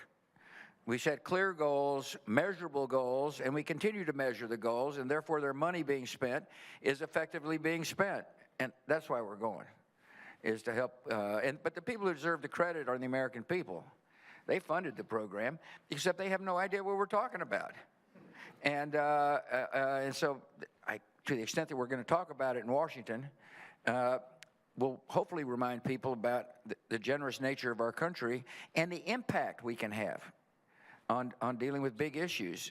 No bigger issue than helping dissidents and people locked in political prisons know that there are people who care about them, and that we hear their voices. And that's what this conference is about today. The Freedom Agenda defined much of your presidency. Your second inaugural speech was devoted to it. Nearly 2 decades later, how do you see things? Well, one reason, so the attacks on 9/11 really were an ideological attack. It was those who have a dark vision of the world versus those of us who believe in light. And I say light, that's the recognizing the universal desire for people to live in freedom. It's not an American gift. I happen to believe it's an Almighty's gift to the world. And so it was, if you're dealing with an ideological conflict, which I felt we were then, and I still feel we are, the ultimate outcome determines how people live. And therefore, I felt in order to extinguish the ideology of extremism that we ought to help others realize the blessings of freedom. And it was controversial, David. I couldn't believe it was controversial, but it was. How dare you impose your values, people would say, all around the world. And kind of in justification for those who squashed people's rights. But I was determined that this country would send out a message that if you live in darkness, we're going to try to help you. And look, it's happening in Iran right now. People are desperate to live in a free society, and you're beginning to see people take risk on the streets. I think you're going to hear from an Iranian today, yes, an Iranian American today, about what's happening. And the question is, should we care as a country? And the answer is absolutely we should care. Not only for the sake of peace in the Middle East, but for the sake of the people struggling against autocracy. And and so part of our mission here is to help make sure Americans don't get so comfortable in this free society that they forget about others. In this struggle of democracy versus authoritarianism, you were just touching on this. What is at stake? And is that the right way to look at this? It's between democracy and authoritarianism? I think it's between freedom and human condition and human rights versus authoritarian government that doesn't grant those. Democracy tends to yield human dignity and human rights better than any other system. But I believe it needs to be put in a personal connection. I mean, you're going to hear from a person whose mother's locked in a Uyghur prison camp. You know, we can argue forms of government, but what we ought to be focusing on is whether or not we can help people who are locked aside in one of the largest labor camps, prison camps in the history of mankind. I don't know if Joseph Kim is speaking today, but he works here for a North Korean escapee. And this guy, Kim Jong-un, has got the largest prison camps, even bigger than the Uyghurs in the history of mankind. And so should we, I know we can argue forms of government, but initially it is whether or not, you know, the Joseph Kims of the world should be listened to and heard. And anyway, that's what we're doing. Yeah, it's again, I'm just concerned about isolationism in our country, basically saying who gives a damn. And the Bush Center, our message is we give a damn, loud and clear.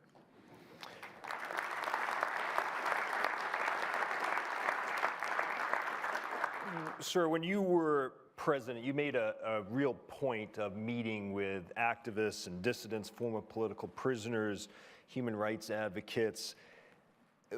Why? Why was that so important to you? And what did you get from those meetings? Well, first of all, I'm doing the same thing today. Yep, you met with them earlier. Yeah. Absolutely. Even though I'm kind of out to pasture. Anyway, it sent a signal around the world that the U.S. president cared. Yep. And so I was interested in, I remember Natan Sharansky wrote a great book called The Case of Democracy. He was a political prisoner, and he told me what it was like to hear Ronald Reagan's voice. And I said, wow, you know, I'm going to try to lend my voice. And, you know, you just don't know when you're the U.S. president how far your voice can travel. But I guess pretty far. And so meeting with these dissidents and political prisoners elevated their status. And, you know, hopefully a political prisoner noted that the U.S. president was meeting with a political prisoner who had just gotten out of the same prison.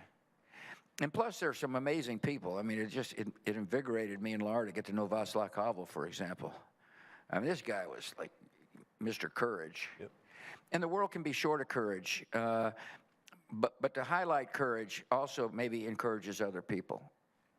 And the other thing I didn't do was meet with the thugs that were ruining these countries. I wouldn't meet with Putin. I did meet him alone as president. But anyway, he changed. And... but, you know, like Hugo Chavez, you'll hear from a Venezuelan dissident today. I wouldn't meet with him because I didn't want to lend our great status as a beacon of freedom to, you know, honoring an autocrat. And, you know, some people disagree with that position. No. But when I did meet with, like, the Chinese leaders, I always talked about the need to have freedom of religion. And I didn't do it to embarrass them. I just did it to remind them if they had had free religion in their country would be better off, particularly when it came to helping a neighbor in need. We went to church. Laura and I went to church. We were going to go to underground church, but the minute the president shows up, it's not underground anymore.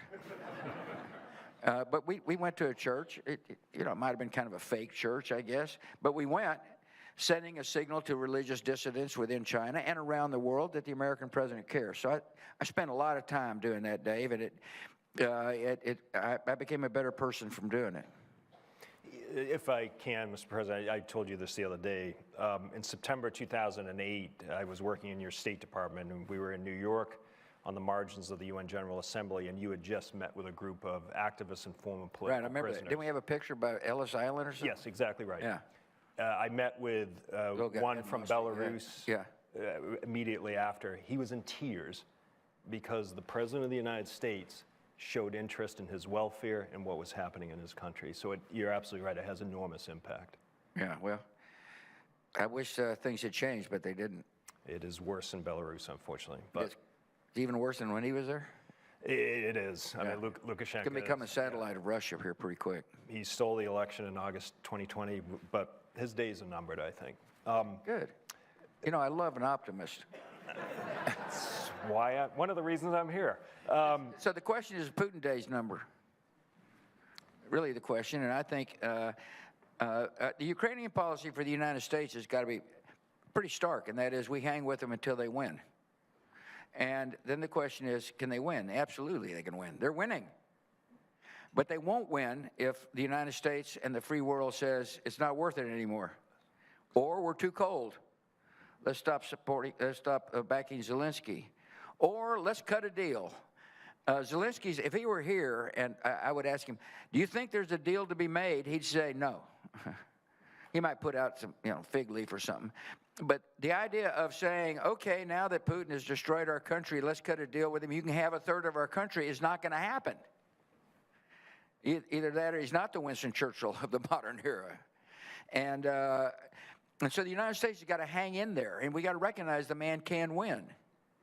And the minute Russia gets driven out of Ukraine, the strong man Putin doesn't look so strong, does he? And the Russian people begin to question whether or not he's the right person to lead their country. And so I can't tell you how important this issue is for us right now. It's the expression, I think, these regimes seem stable until they're not. Yeah, exactly. You never know what the tipping point is, but it takes heroic, brave activists and average citizens to stand up to this with our support and help. Absolutely. As you know, Mr. President, there are some Americans who say, we've got enough problems in our own country, none of our business, far away, why should we worry? Yeah. Well, first of all, if it's an expenditure of money, just analyze the amount of money it will take to keep Ukraine free versus how much we're spending. It's not very much. PEPFAR was like 0.2% of the budget or some ridiculously small amount of money, and yet the impact was huge. And it would be the same in Ukraine. And so it's not going to break our budget to support the Ukrainians. And the reason why is because failure in Ukraine will affect future generations of Americans. An unstable Europe, a Europe in which a tyrant is on the march, is going to affect our national security. And the question is, shouldn't we be thinking about a future generation of Americans leaving behind something better? And so an isolationist America makes the world much more dangerous. This is the kind of statement that irritated some people around the world, but if the United States does not lead, the world will not follow. If the United States doesn't keep the lead on Ukraine, it's less likely European nations will want to support the Ukrainians. And so our leadership is indispensable for collective action against autocracy. And here's the problem. It's hard to project. It's hard to think about what the world will look like if the Ukrainians fail. Most Americans are trying to pay bills, trying to worry about inflation. They don't think about those terms. And that's why this conference is important. It's why it's important to try to affect policy in Washington, D.C., so that the policymakers think long-term on behalf of the American people. And, Mr. President, I'll also mention that as a follow-on to this conference, we're going to launch a new series of profiles of activists, political prisoners, to make sure we shine a spotlight on them to make sure the world remembers their situation. As you said, just for political prisoners, just knowing people are paying attention can mean the world. It's, I repeat, Natan Sharansky is one of the most influential books of my presidency, The Case for Democracy. This guy, he's a courageous man. And to hear him talk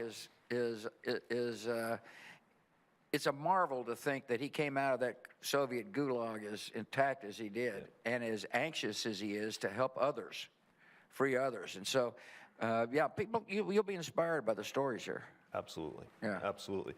Let's go back to the basics. Basics? Yeah. Why does freedom matter? Why should we care? You covered this a little bit, but I just want to dig a little deeper. Why should we care about the human rights situation for Burmese, for Egyptians, for Cubans, Venezuelans, Sudanese? The list sadly goes on. Well, ultimately, democratic states yield peace. If you study the history of the world, democracies don't war because people decide the fate of their government. And if you get, I say, do you want war? Most people say no. I like to cite the example of South Korea.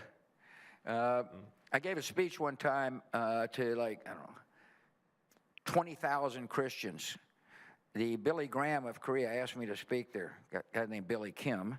And the reason he's called the Billy Graham is because he interpreted Billy Graham's famous speech in South Korea right after the Korean conflict ended, not in peace, but in an armistice, by the way. In other words, the war has never ended. And I thought about there? I thought about Harry Truman. I said, wow, I wish Harry Truman could see this. Here's a guy who had faith in the capacity for people to self-govern and that democracy would help yield peace. And there are 50,000 Christians willingly gathering to listen to, George W. Bush. And I thought about the people who sacrificed their life, the families of Korean veterans. Wow, I wish they could see this and realize that the sacrifice actually meant something. I thought about the Korean people there. What would their life be like? Had there not been a willingness to help this country realize a free society, they'd been living in the same society that Joseph Kim lived in, which is gulags and deification of a person. And then, I thought about our American people. I hope they understand that by hanging in there and keeping troops there and able to let this democracy survive, that it yielded peace in the Far East. A lot of presidents before me had to deal with war in the Far East. I never had to worry about it because democracies yield peace. Not every country in the Far East is a democracy, obviously, but China's surrounded by democracies. And anyway, that's why Americans ought to think about it. Yep. And I repeat, Dave, it's the long-term consequences of freedom. Yield peace. And it takes a lot of hard work, and it takes a lot of patience, and it's not going to happen instantly. But it's not going to happen at all if if America turns its back on people seeking a better life. Yes, sir. I mean, the democratic peace theory, democracies don't go to war with each other. That's it, yeah. Did I think of that or you? I'm going to go with you. That's smart. Yes, it is. I'm only in my 5th week in this new role, so I'd like to... and we're lucky you're here, I might add. Thank you, sir. Appreciate it. I want to bring up one other argument that we often hear, which is we have other interests in some of these countries, trade, security, energy. Those sometimes overshadow the human rights issues and concerns that we have. How do we strike that? It doesn't have to. Yeah. I mean, you can be both a human rights activist and somebody worried about war in the Middle East and trying to work with, countries to prevent war from happening. You can be worried about the human condition, but you can also be working with countries that may not be as open a society as we are to help prevent the Iranians from marching willy-nilly throughout the Middle East. And so there's ways to balance that. But the key thing is to always keep freedom and democracy forefront in your mind. And the other thing that's really important is that you can gain a lot of, kudos by hectoring leaders about, their human condition in their countries, but they're not going to listen to you. I didn't like it when people hectored me. And so I think the best policy is for a U.S. president and the people working with him to keep freedom in the forefront of the strategy but also never embarrass your host and never try to gain, credibility with the newspapers. And, oh, man, isn't this guy marvelous? But all of a sudden, you get shut out from any advancement of the free societies. I was a big Arab Spring guy. I thought it was inevitable. I thought it was a great moment. People rising up and say, we want to live in a free society. And it created turmoil and chaos, no question about that. On the other hand, to me, it verified my belief that people want to live in a free society. And, some in our country say, Muslims don't want to be free. And I say, yeah, that's interesting. We said that about black people in America for too damn long. And so, yeah, there's kind of an arrogance to living in a free society and saying others can't realize the blessings of freedom. We disagree with that here at the Bush Center. Yes, sir. We live in polarized times. Yes, we do. But is this issue supporting freedom? This is an issue, it seems, that Republicans and Democrats can and should agree on. I'd hope so. I suspect at the extremes of both parties, there are people who say, it's not worth it. But I would hope it's the kind of issue that people can come together. It seems like to me members of Congress in both parties are hanging in there with Ukraine. I hope so. I repeat, all they got to do is look how much money they're spending elsewhere and say, well, a little bit of it should go to Ukraine at least for the sake of peace. But it seems like it, Dave. I hope so. I mean, I'm a loyal Republican, and I'm going to keep my voice out there regardless of what other Republicans say. Well, Mr. President, if I needed any, which I didn't, this conversation has been reaffirmation of why I'm so proud to be here. It's an honor to serve Dave. here at the Institute. Thank you all for your interest. Absolutely. Thank you for your leadership. Thank you, sir. And Mrs. Bush, too. Just tremendous on these issues. Had a way to work her in there. Well, I had to recover from earlier. Yeah, that's right. Very deft. You didn't exactly help me out there before.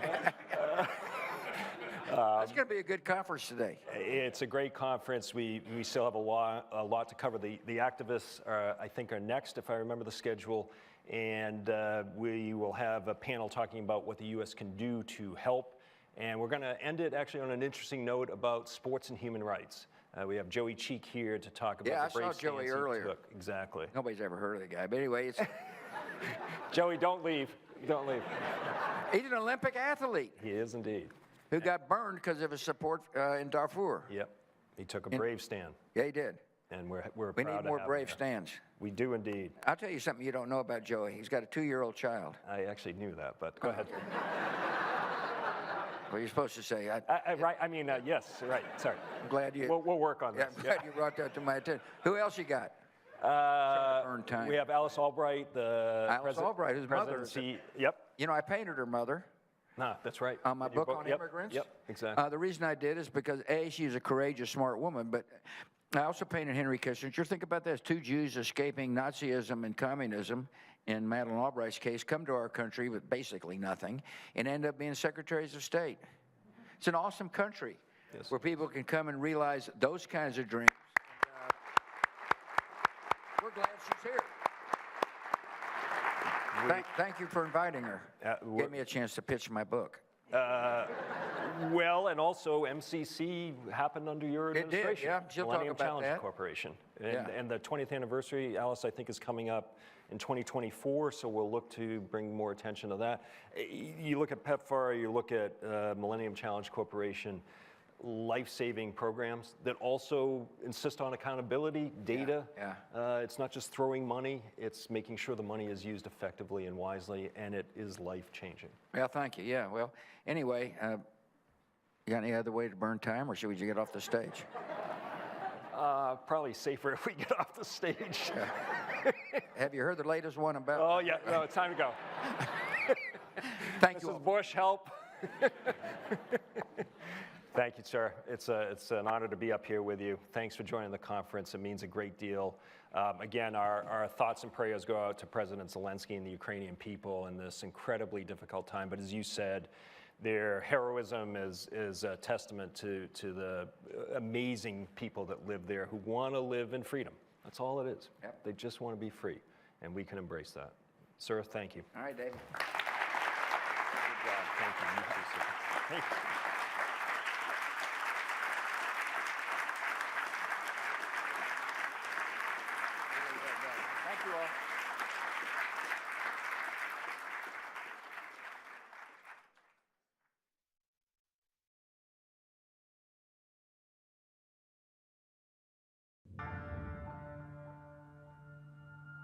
Sometimes people talk about freedom as if it's an American value or it's a British value or Western values. The idea of freedom, it's a universal value of the human spirit. And everywhere, anytime, any place, people get the opportunity to choose, they choose to be free. And why wouldn't you? Nosotros, los que no nacimos en libertad, los que no hemos conocido la libertad, yo creo que el solo hecho de quererla, de luchar por ella sin verla y sin conocerla, yo creo que dice mucho lo que significa esa gran palabra. 인간이라면 누구에게나 있는 게 사실 자유라고 생각을 해요. 누구에게나 인간으로서 누릴 수 있는 권리, 행복 이런 것들이 다 자유라고 생각을 하는데 What freedom means to me is everyone basic rights are granted in equally, respectfully and with dignity, regardless of differences. Human beings have tried to translate that God-given right into political rights so that we are protected from the tyranny of the state, from the arbitrary power of those who would rule us. In a way, the public embraced that we can have political change without violence, just through political debates and through ballot bags. Let's ask the people how they wish to live. It's not a matter of choosing, the political party from the left or a political party from the right, but go to vote, because hundreds of people died in order for you to go to vote. There's a difference between rights and liberties. Rights are what people have by virtue of being human beings, but civil liberties are contractual obligations that governments have to respect the rights of people. These are embedded in constitutions, embedded in agreements, embedded in an understanding that governments have with their own people, that they're there to serve the people, and that they have to respect the rights of freedom of expression, freedom of assembly, freedom of the press, and so forth. In the case of a nation, laws are quintessential in guiding the powers of the state, the powers of agents of the state, and the powers of the people who are ruled or governed by that government. Buscar donde las personas puedan moverse libremente, donde puedan tener sus propios negocios, donde pueda tener sus intercambios entre países, donde pueda existir un pueblo con valor. In order to sort of carry the responsibility about your own country by the people, then the best system is through election, elected leadership. 인간의 자유를 잘 보장하고 또 충분히 보장하기 위해서 부단히 노력하는 정부의 형태는 민주주의 사회밖에 없다고 생각합니다. Too often, democracy is seen as an event which happens once in 5 years. You go and vote. But it isn't. It's much more than that. It has to be.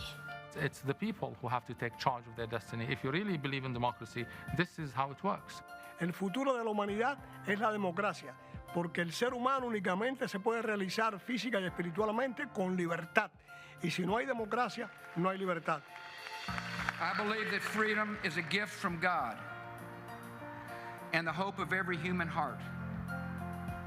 Freedom inspired our founders and preserved our union through civil war and secured the promise of civil rights. Freedom sustains dissidents bound by chains, believers huddled in underground churches, and voters who risk their lives to cast their ballots. Freedom unleashes creativity, rewards innovation, and replaces poverty with prosperity. And ultimately, freedom lights the path to peace. Ladies and gentlemen, please welcome an associate of freedom and democracy and expert in residence at the George W. Bush Institute, Joseph Kim.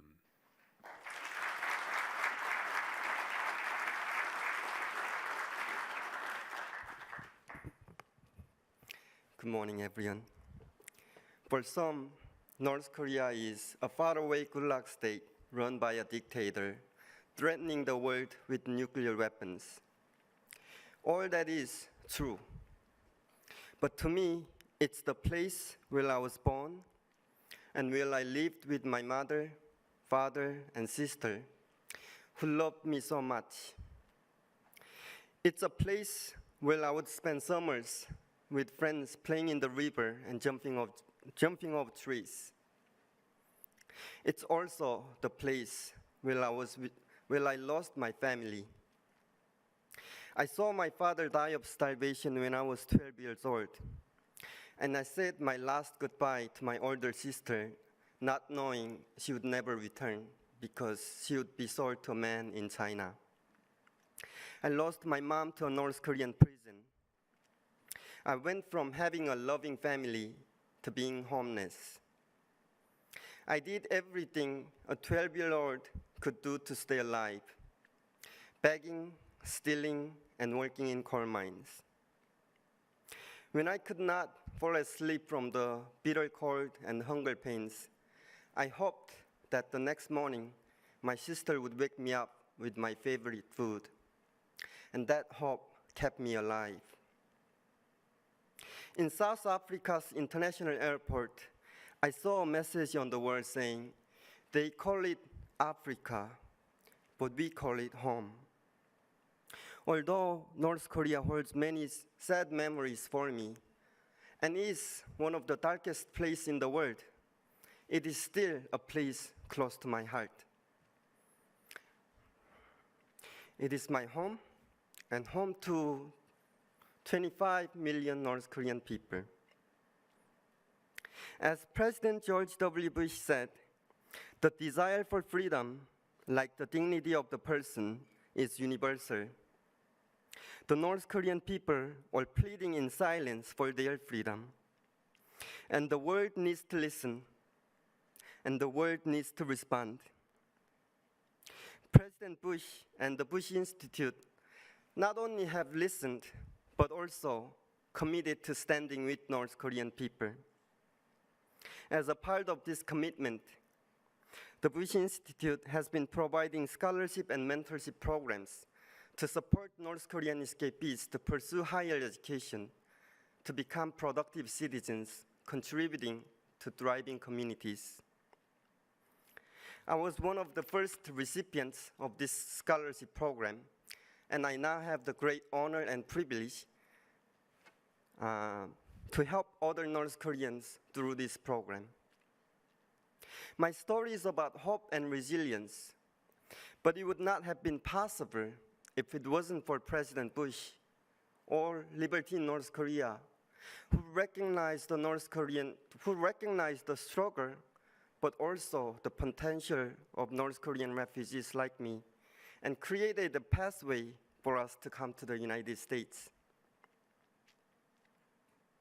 16 years ago, I was crossing a bridge in China, and it started to snow, and everyone started walking fast. I remember being so envious because walking fast must have meant that they had a home they were rushing to. I too wanted to walk fast, but I didn't know where to go. Today I have a place to call home, a place that is safe. But today I'm also reminded that millions of refugees who still don't have a place to seek refuge. The freedom I enjoy today is hard-earned by so many. I believe that the best way to protect my freedom is to share it with people who are not yet free. That's why this next panel is so important. It is my great privilege to introduce Michael Abramowitz, President of Freedom House, who will moderate a conversation about pushing back against the authoritarian threat. Thank you.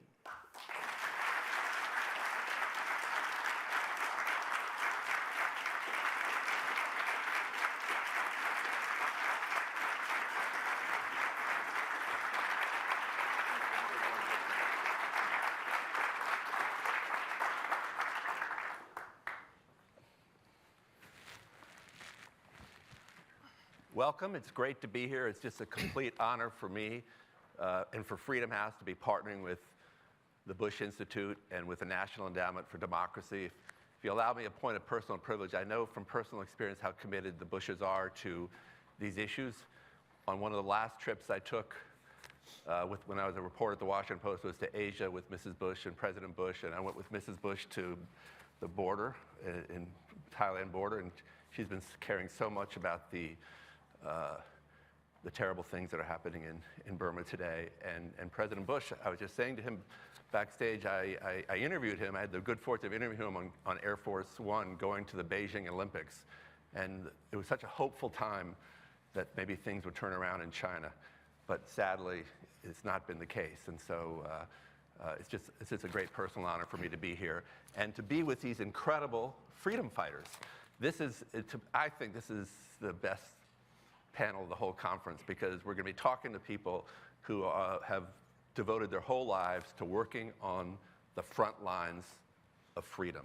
And that is the most inspirational part. Many of you might know Freedom House as a group that does a lot of research and analysis for freedom in the world. But really most of our budget is devoted to working on the ground with frontline defenders, journalists, and others who are struggling in authoritarian countries, just doing what the purpose of this conference is about. And I think what you're going to hear today is what gives me hope for the future of freedom. If you look at what's happening today in Iran with hundreds of thousands, millions of people protesting second-class citizenship for one half of the population, ongoing protests in Myanmar, in Hong Kong shortly before the crackdown, you had 3 million people in Hong Kong hitting the streets to protest the denial of their basic freedom. That is what should give us hope because freedom is a natural order of things, not unfreedom. So, we're going to talk today with 4 incredible human rights activists, Ivan from Zimbabwe, Natalia from Russia, Rodrigo from Venezuela, and Nuri from China, Uyghurs. I'm not sure exactly where you're from, but it's great to have you all with us. And I thought, to make this real, I'd like to ask each of you just very briefly to give us a little sense of how you came to this issue and what the issues are in the country where you come from. I'll start with you, Natalia, in Russia. Thank you so much, Mike. It's a huge honor to be here on this panel with such prominent speakers, and it was such a lifetime experience to meet President Bush. My activism actually started during his presidency. And when I was 7, President Reagan called my home country, then Soviet Union, as an evil empire. And almost 30 years later, Russia, the successor of the Soviet Union, is again the evil empire, the country occupier, the country aggressor, the country terrorist. What happened this year with this full-scale invasion on Ukraine is absolutely unacceptable, unforgettable, and unforgivable. And as everybody else, we pro-democracy Russians are outraged by what is happening, but also very ashamed and also understand our huge responsibility and also historic opportunity to change the situation in Russia for better. I had to pay quite a high price for my activism. I had to flee my home country 10 years ago on a 48-hour notice. Otherwise, I would be in jail for 20 years just by working for a democracy promotion organization. So here I am, still fighting for a free Russia and still believing in it because the world needs a free Russia and Ukraine needs and everybody else needs. Can you just say a quick word about what is actually happening inside Russia today to human rights defenders? Because a lot of the focus has been properly on what's happening in Ukraine, but Russia is also attacking its own people. Just say a quick word about that. Exactly. Actually, Russians were the first victims of Putin's regime, and what is happening now is the same what was happening all these years of Putin's presidency, just on a larger scale.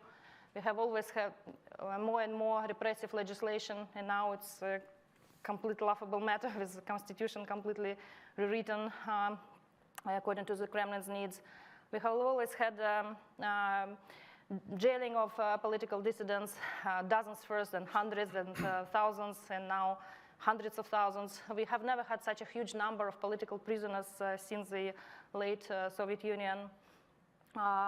Putin's regime has always conducted political assassination. You probably all heard about a journalist, Anna Politkovskaya, or a Russian opposition leader, Boris Nemtsov, but there are hundreds of journalists and civic actors who were killed, including outside of Russia. Putin's regime always have forced many Russians like me, with those who are aspiring for democracy and freedom, to flee our home country. We are now in exile.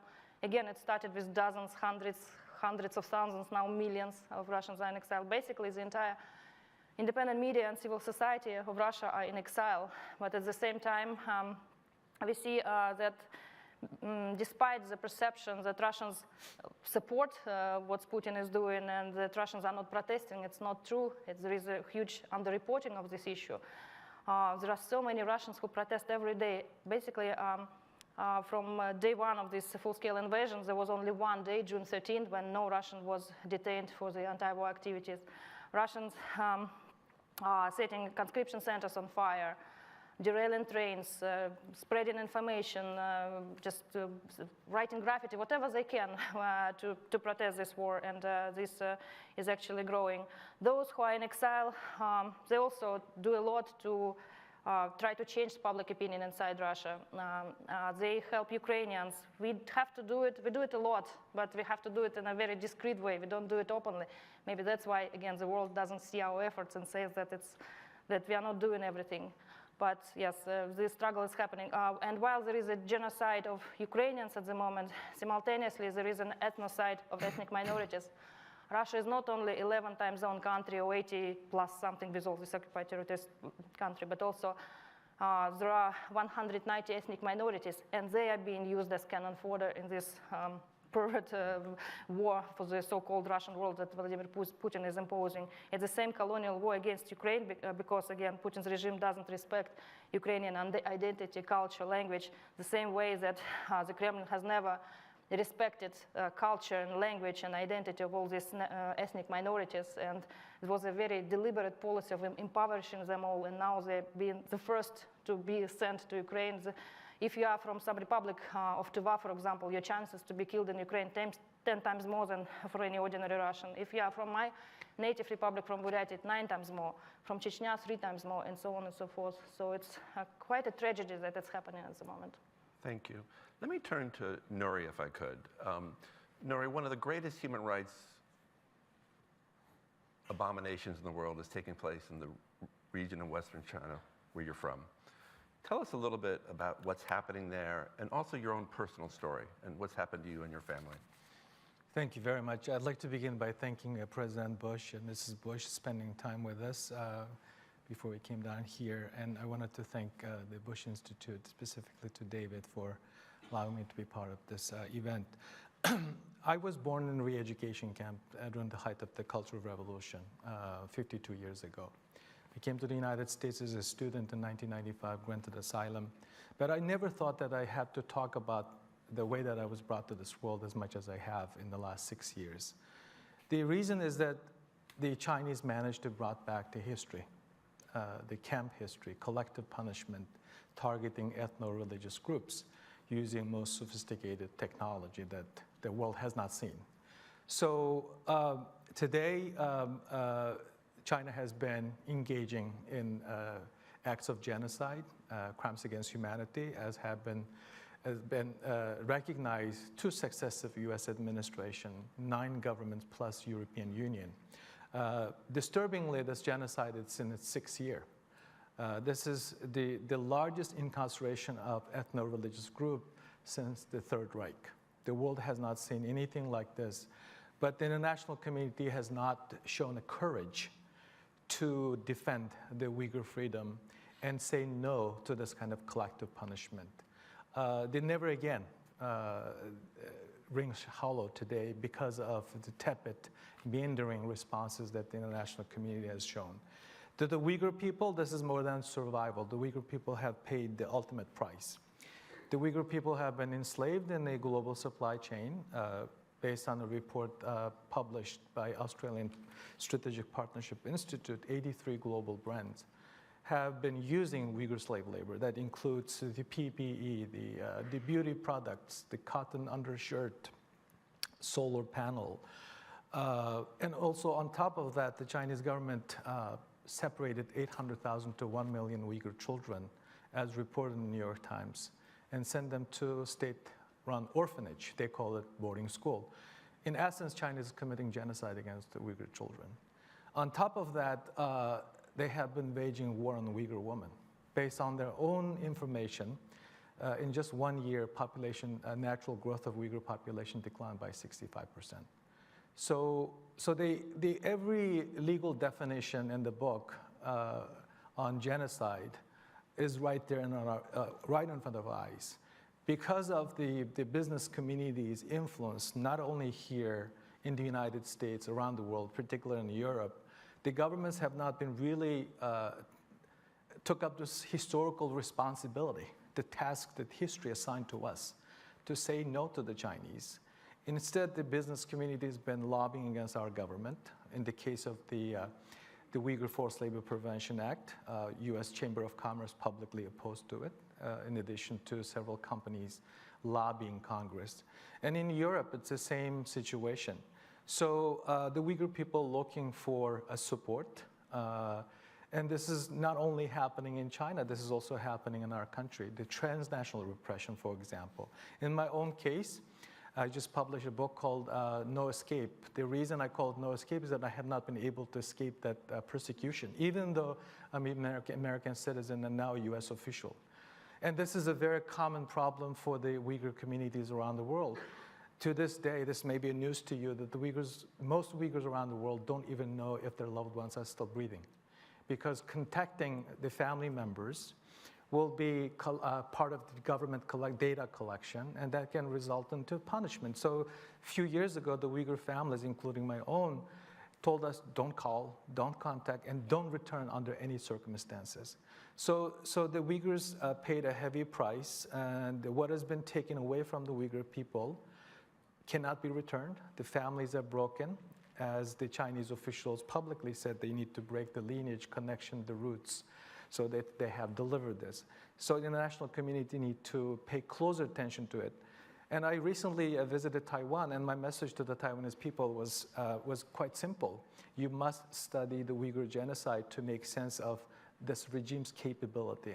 And what plan do they have for you? Because as you know, Mike, the Chinese ambassador to France said that the Taiwanese people need to be re-educated. I know exactly what re-education means.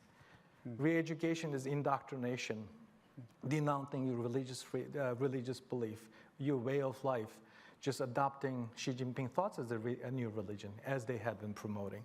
So this is no longer about just the Uyghur people. The consumer products that we touch, the technology, the technical equipment that we use, and also it goes to the heart of global leadership, justice, accountability. If you let this go with impunity, then it makes me worry about the future.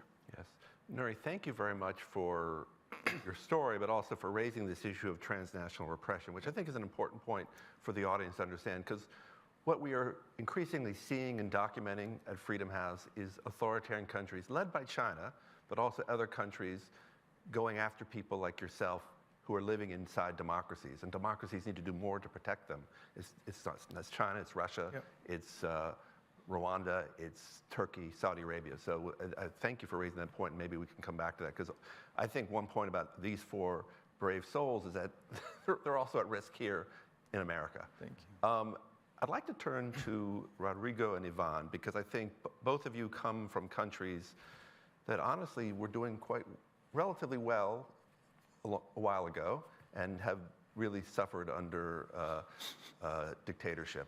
Particularly, I think about Venezuela, which I think, according to Freedom House, I think 30 years ago was a thriving democracy.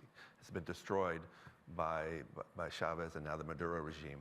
So, Rodrigo, let's start with you. Give us a little sense of what is happening inside Venezuela and what people of goodwill should know about.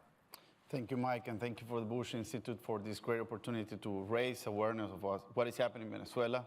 So Venezuela, in a nutshell, we were awarded this year to be the #1 refugee crisis of the world right now, even more than Syria and Ukrainian a migration crisis. More than 8 million people have left the country. This is almost a third of our population. And it's an ongoing crisis. Imagine that between 2014 and 2019, the average of Venezuelans who tried to cross the border of the US by foot was 127. Only in September, more than 33,000 Venezuelans tried to cross the border of the US by foot because they cannot tolerate the hardness and the situation of Venezuela. 3,000 Venezuelans crossed the border, crossed the Darien jungle. The Darien jungle is a jungle that is between Panama, Colombia and Panama. It's one of the most dangerous jungles in the world. And these Venezuelans know that they can be raped, tortured, killed, kidnapped in that jungle and die. But they prefer to take that risk. Imagine the level of suffering that they're having back in Venezuela to take that risk to go and cross a jungle for months, walking with their kids in their hands. I know about this. I have to leave my country because I also was persecuted. I have been detained 3 times. And I also have to thank that I'm here, maybe also thanks to the Bush Institute, because in the past I was supported by the former CEO, James Glassman, but also David Kramer, the new executive director, helped me to get out of Venezuela. I want to tell this story because I think it's very important and it's how meaningful this event is.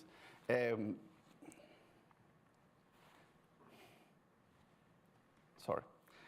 When I was in Venezuela, I couldn't get out because I had prohibition to leave the country.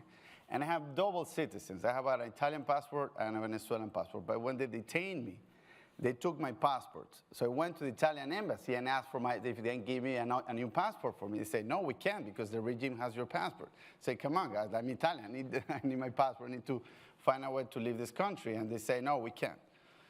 And I say, oh, man, like, you know, I don't know what's wrong with Italy. You know, I say, well, first Mussolini, now this, you know.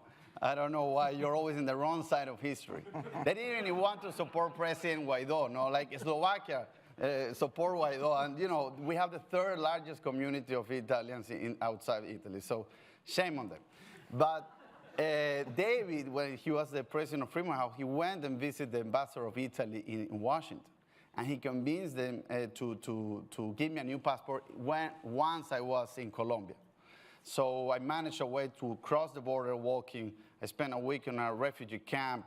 And then also the Embassy of Italy, finally, and thanks to the support of David Kramer, they support me to arrive to Bogota and they give me a new passport. And that's why I'm here in the US. So I know about what it means to leave everything behind. And I don't know, this is, I hope one day we will get rid of this tragedy. And I know we'll win. But it will happen only because of the support of an institute like this and amazing people who are here at the audience. I think without their support, with Damon and all of the people who are here, it's impossible to do this fight alone. It's impossible. It's just too hard. Fighting against a dictatorship is the stronger, the most difficult fight that a society can have in their entire life. And doing it alone, it's impossible. We see it in Ukraine right now. We're seeing with the Iranian, they need our support. And I know that Venezuela will be free, Cuba will be free, Nicaragua will be free, but it will only happen if we start to continue and really commit to fight all together until we recover democracy all around the world. Thank you for that. Ivan, I think you're probably the person on this panel who was most recently in your country of origin, because you're telling me you left Zimbabwe in 2020, so just a couple of years ago. And that's a country with a lot of promise and hope, but has sadly, you know, been effectively a dictatorship. Tell us a little bit about what's happening in your country and why the situation has been the way it is. Well, thank you, Mike, and again, you know, many thanks to Bush Institute, the NED, and Freedom House, and I've had contact with all 3 organizations at some level with the work that I've done. Zimbabwe is both one of those places that gives you a lot of hope, but also that gives you a lot of disappointment at exactly the same time. And it's hope because you see what ordinary people who have nothing but their lives and voices can do or are prepared to do to stand up to a regime that has oppressed them for many years. I entered this story in 2016 where I sat in my small office as a church pastor and recorded a 4-minute video talking about why our nation had been destroyed the way it had been destroyed and why Zimbabweans needed to come around. The story of what this flag for Zimbabwe promises, Zimbabweans' freedom, prosperity, the opportunity to contribute as a citizen. And we were not getting any of that. And we built a citizens movement that spoke truth to power, that challenged the dictatorship of Robert Mugabe.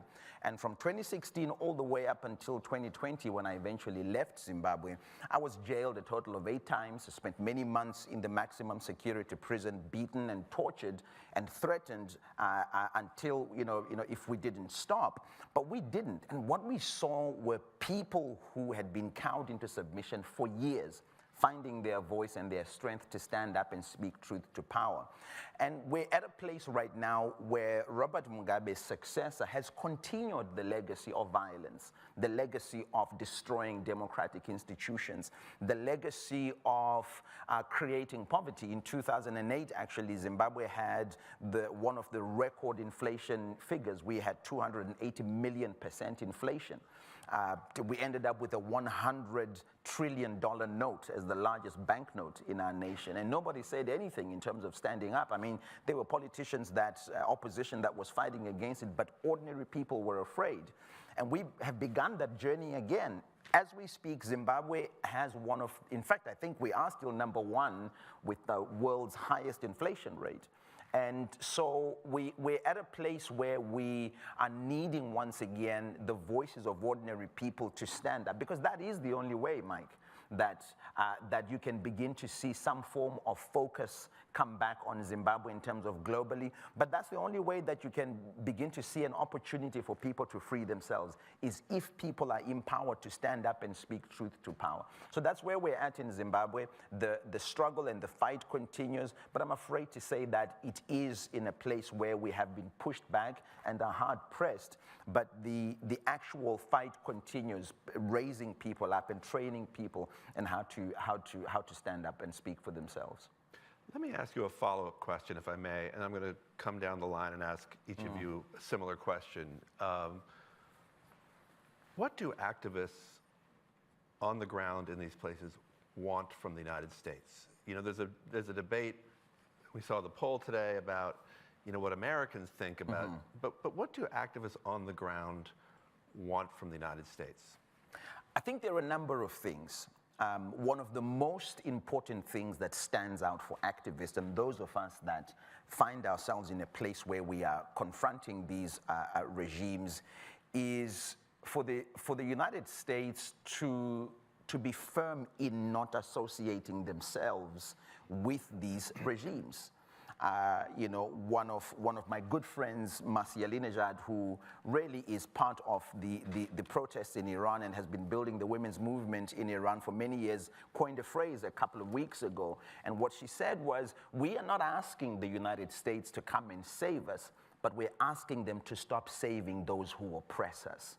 And that's a very important aspect of what we do, is that these moments that seem to provide legitimacy for the oppressors really hurt our efforts, and they give a little bit more confidence to those who oppress us that they are still accepted, that they're still part of the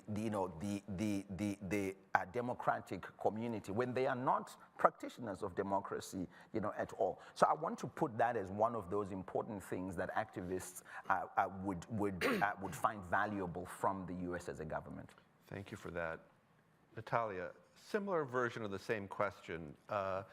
Vladimir Putin has been entrenched in power now for about 22 years. And as you said in your opening remarks, there are thousands of people who are being jailed in Russia just for complaining and speaking out about the war in Ukraine.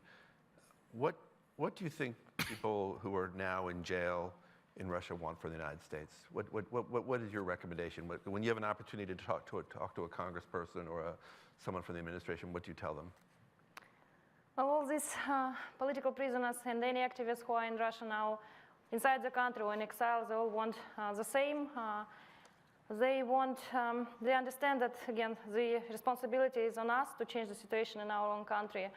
We have always, for years, have been warning the entire world how corrupt, criminal, and murderous this regime is. And the Putin's regime is that strong because it was allowed to be that strong, because there were so many enablers, because our voices were not heard mostly, and it was very, very disappointing. And also, I remember becoming the so-called informal embassy for pro-democracy Russian movement here in the United States, when we were bringing all these activists and politicians and journalists, experts to meet with the US Congress, the State Department, the think tanks. What Russians were saying, help Ukraine, first of all. We need this good, positive example that it's possible to be a good democratic country in our region of Eurasia. So this is very important. Another thing that we are always asking is don't take democracy and freedom for granted. This is something that we all have to fight every day, every second. If left unattended, if there is no attention to it, such forces as Putin's Russia or any other dictatorial regimes can just really very fast break it, or you can break it inside your own country very fast. It didn't happen in Russia overnight. We didn't wake up to dictatorship, but day by day, slowly, it was such a creepy authoritarianism that every day we were losing some freedom. First of all, freedom of speech. This was the first thing that Vladimir Putin did. Being a KGB officer, he knew how important it is to control information. If you control information, you control narratives, and you control the society. The television made him out of a very bored, bureaucrat, such a huge macho fighting wrestling with animals, bears, whatever, flying with birds and so on. So he really made his image very fast, and he understood how it's possible through television and other means to just zombify the population on a 24/7 basis. So again, and then you lose, when you cannot speak, you lose your right to choose how you protest, the format or space and all that. Then you don't have a voice, vote to elect some leader. And eventually you lose freedom to live even. So this is a very important lesson from all us that, again, please treasure your values, treasure your institutions. This is very, very important. Thank you. Rodrigo, there's, Venezuela has been a bit in the news lately because there seems to be some question about whether the administration, wants to maybe have a more of a dialogue with the Maduro regime, particularly over oil. But what is your view of this matter? What do you think the United States ought to do to be supportive of freedom and democracy in Venezuela? So going back, thank you, Mike, and going back to the previous argument, it's impossible to do it alone. And I think we have always been very close to recover democracy, and we will. But it has to be thanks to the leadership of the US. I think that Europe needs to help the US in this type of leadership. They already understood what it means to rely on the energy source on a dictatorship. And now they're paying that price by doing business with Putin for all these years. Now they are also in the middle of a crisis. So that is one of the first lessons of this horrible war. I don't understand why, the next day, the current administration take a plane and send 2 persons to go and start to rely on Venezuela, another dictatorship, as a source of energy. It just doesn't make any sense. It's actually the opposite of what we're living right now. So, and then also doing it behind the opposition. And that's bad. If you're committed to someone, you cannot start doing business with their enemy on their back. So I believe this will change. I cannot, have more profound admiration for American people and for this country, and I know we will win thanks to the support of the U.S. But these things need to change, and these things need to be addressed and criticized. There have to be more loyalty to your partners. So yeah, I criticize that a lot. I think Venezuelan opposition will win this fight. But right now, the real supporters of the fights are people who are here in the room, who are helping us to, re-strategize and get together and get the strength to find another fight. So, I think we're in good hands thanks to, institute like this, but definitely there have to be some improvement in the actual strategy with Venezuela, with the current administration. Okay. Nuri, you painted a very bleak picture in your opening remarks about the situation for the Uyghur people. And I think it was very distressing, even outrageous, the events with the Human Rights Council a few weeks ago, where China successfully blocked, using coercion and leverage on different countries to prevent the Human Rights Council from even considering this as a human rights problem. So, and by the way, as someone who studied genocide when I was at the Holocaust Museum, this is often the approach of other countries. They turn their eyes. So what is your advice? What can the United States do to bring greater pressure to relieve the suffering of the Uyghur people? I have been working on human rights issues almost for 2 decades now. I never thought that the United States government will be able to do what it has done into both previous and current administration, passing 2 pieces of legislation, Uyghur Human Rights Policy Act, Uyghur Forced Labor Prevention Act, unthinkable. And also over 100 punitive sanctions, including GlobeMag, visa ban, entity list that includes, by the way, Chinese Military Medical Academy and its 11 affiliates that's developed brain control weaponry to be used against the ethno-religious groups in China. This was last December. There's bipartisan support in U.S. Congress. In the case of both bills, we had unanimous consent in the Senate, more than 400 votes in the House. And this is remarkable. And also, we have a lot of support from the society, more people learning about the atrocities being committed against Uyghurs.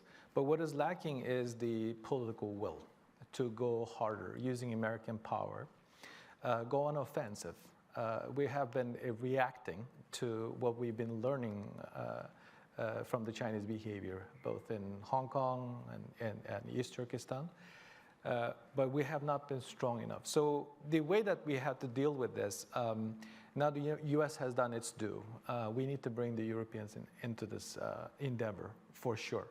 Otherwise, we cannot do this alone. The problem is massive because this involves technology, this involves the supply chain crisis, this involves the other global issues. So that's one area that I'd like to see improvement. Could I ask just a follow-up question, if I may? And what do you say to those people who say we can't go harder because we need China's cooperation on global warming or trade or other issues that are kind of these global challenges? What do you say about that? That is a misleading narrative. The American people should be vigilant when they hear we need to secure China's cooperation climate crisis, so that we need to tone down. This actually happened last year. You ask about what people expect. I think this is something that needs to be talked about. The coherence, the messaging is very important. Word matters. Last summer, the administration dropped the use of genocide and crimes against humanity because some people in the administration thinking that it will help the Chinese to back to the table. It didn't happen. So if you look at the Chinese statements, starting from Deng Xiaoping and in the last 10 years, they've been clear on 2 things. One, they have been facing foreign encirclement, and they have to do anything and everything to push back. That includes freedom, religious freedom, human rights, all the free press. And then the other thing is that they wanted to make the issues such as climate, environmental concerns as an adjunct to economic development. So when we deal with the Chinese, we always forget that this is not their priority. This is the way that they're buying out time and getting concession from the United States and our democratic allies. That's misleading. And also the other piece, this is a policy strategic approach by Beijing on these issues. The other piece is also very important. When you talk about the climate crisis, the activists are forgetting that China enslaves human beings to make solar panels. They use dirty coal. With that kind of practices, and the United States does not use slave labor, does not use dirty coal making solar panels, and does not subsidize those industries. So it's impossible to compete with a country like China. So environmental activists need to remember that we can fight both genocide and ecocide at the same time. All right, I'd like to ask another line of question. I'm going to start this time with Rodrigo, because you and I were chatting about this a little bit before the panel. There's a so-called authoritarian playbook, right? Yeah. It's that's gotten quite common around the world. Attacking civil society, shutting down the independent press, throwing opposition in jail. There's a range of tactics that are common to authoritarians. But is there a democracy playbook? And from each of your experiences, are there things that you see that are working on the ground to help push back that should be supported and encouraged, and that could be models, you know, for a democratic revival around the world? How do you see that, Rodrigo? Yes, well, considering that, I remember one quote I read from President Reagan, who said that democracy is one generation away from extinction. I think that was a prophecy for Venezuela. We used to have the stronger democracy in the region, and now, you know, we don't have it anymore. And we have tried everything during these 21 years. And I think that democracy itself, it looks like it doesn't have the capacity to defend itself, at least not the way we know it. At least maybe not without really strong institutions like here in the US. So definitely there's more that needs to be done for democracies that we take it for granted, but in the future, I don't think they will endure if we don't fight back. And the best way to fight back for me is training people in nonviolence. I don't see any type of change that will occur in Venezuela or all around the world if we don't train activists to know how to get rid of a regime.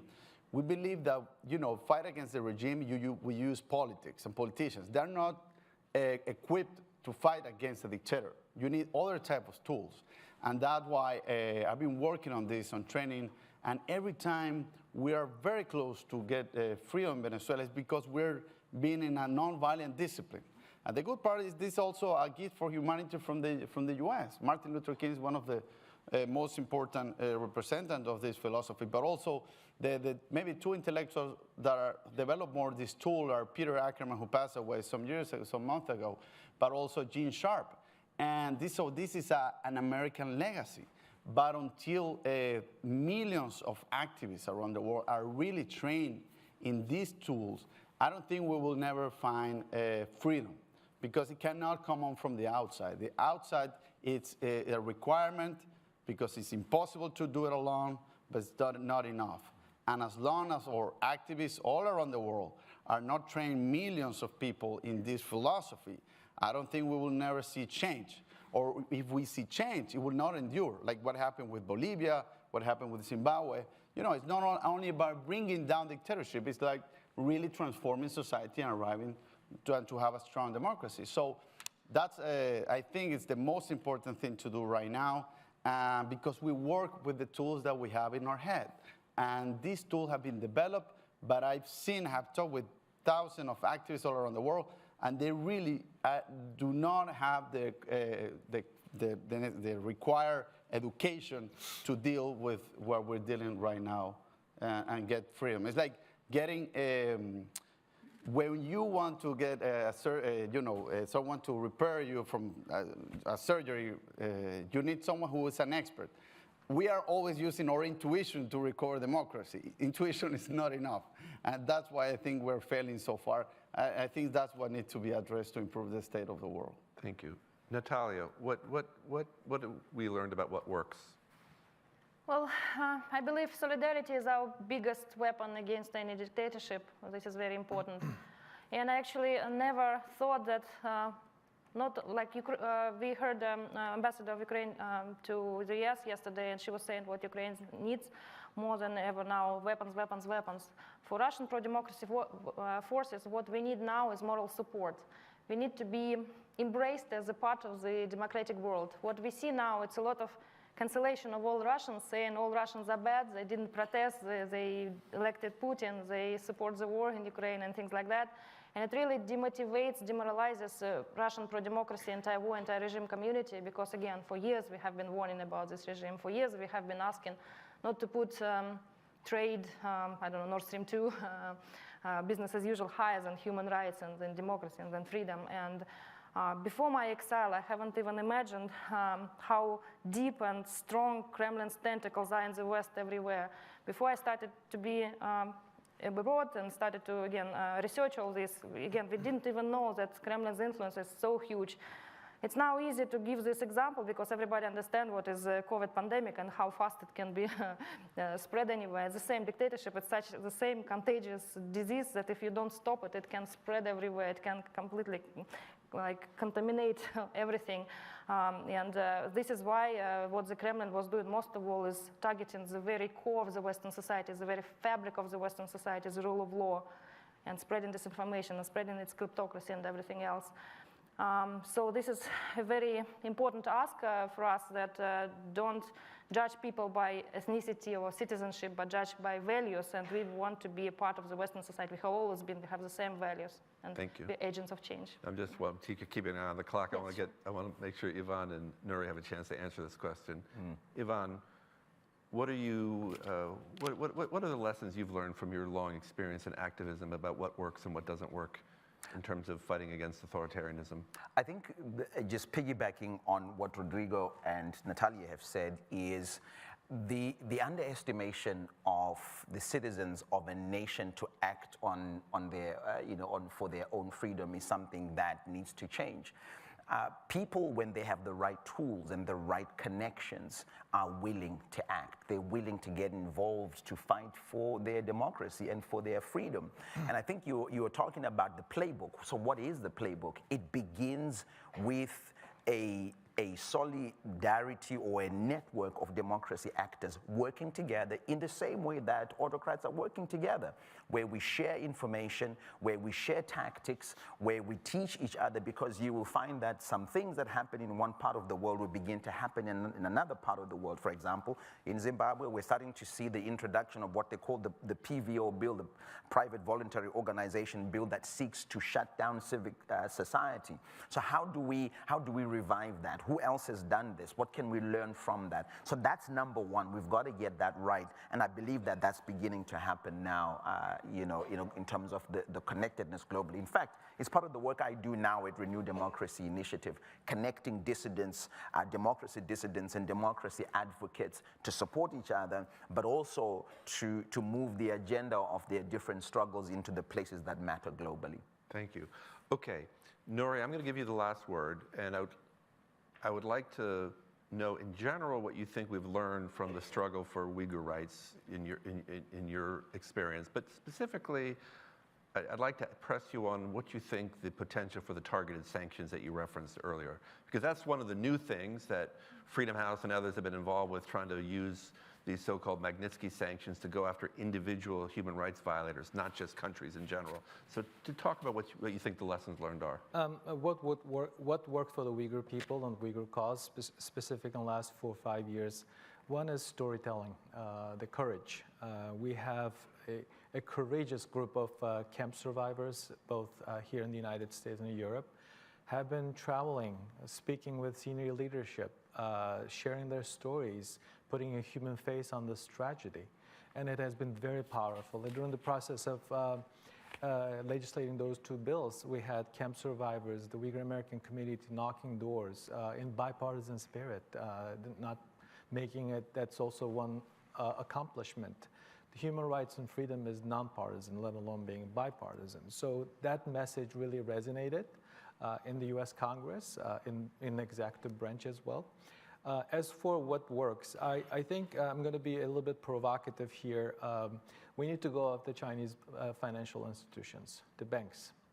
The sanctions that have been imposed on the Chinese entities have showing some results. In some of their public filings, Chinese suppliers are complaining that they're losing money as a result of US sanctions. And also, this is the way that you can put pressure on the people. In the past, Xi Jinping, much like Putin, made people happier through materialistic satisfaction. And once that becomes a pocketbook issue for the Chinese, they're not happy. Look at their faces in the last 3-4 months. Even in my own mother's situation, her building has been under COVID lockdown more than 100 days now. People are not happy. People even trying to find a food to eat. So that will be one area to put pressure on the regime. They care about how they portray in public. They also care about their health of their economy. The other piece that we need to look at is to go after the network. We have been able to sanction the top people, but we need to look into their network. That's how you get their attention.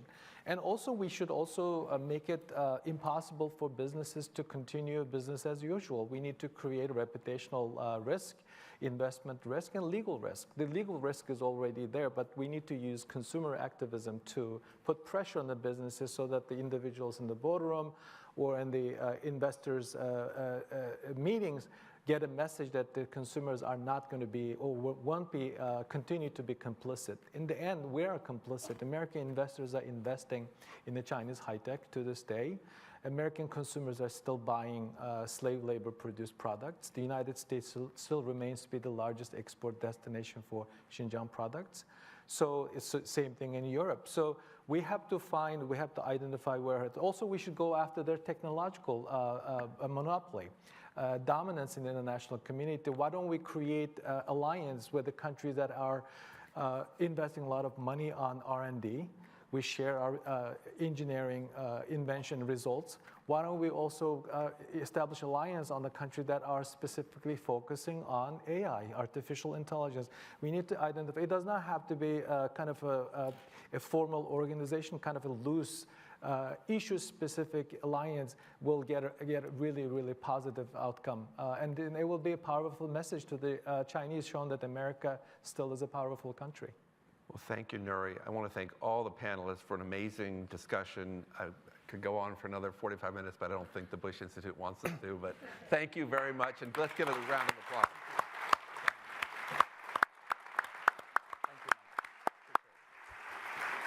And let me just say, before you folks go, let me just say, I think I can speak for everyone here, how moved and impressed and inspired we are, starting with Joseph, and then Yvonne, Natalia, Rodrigo, and Nuri. Just tremendous courage and determination that we can only respect and admire. I have to say, I wasn't planning to do this, but listening to all of their stories reminded me of a poem that my mother, who died many years ago, used to keep on her dresser. And it's "What is Success" by Ralph Waldo Emerson. To laugh often and much, to win the respect of intelligent people and the affection of children, to earn the approbation of honest critics and endure the betrayal of false friends, to appreciate beauty, to find the best in others, to give of oneself, to leave the world a bit better, whether by a healthy child, a garden patch, or a redeemed social condition, to have played and laughed with enthusiasm and sung with exultation, to know even one life has breathed easier because you have lived. This is to have succeeded. So thank you for breathing life into all of us here and around the world.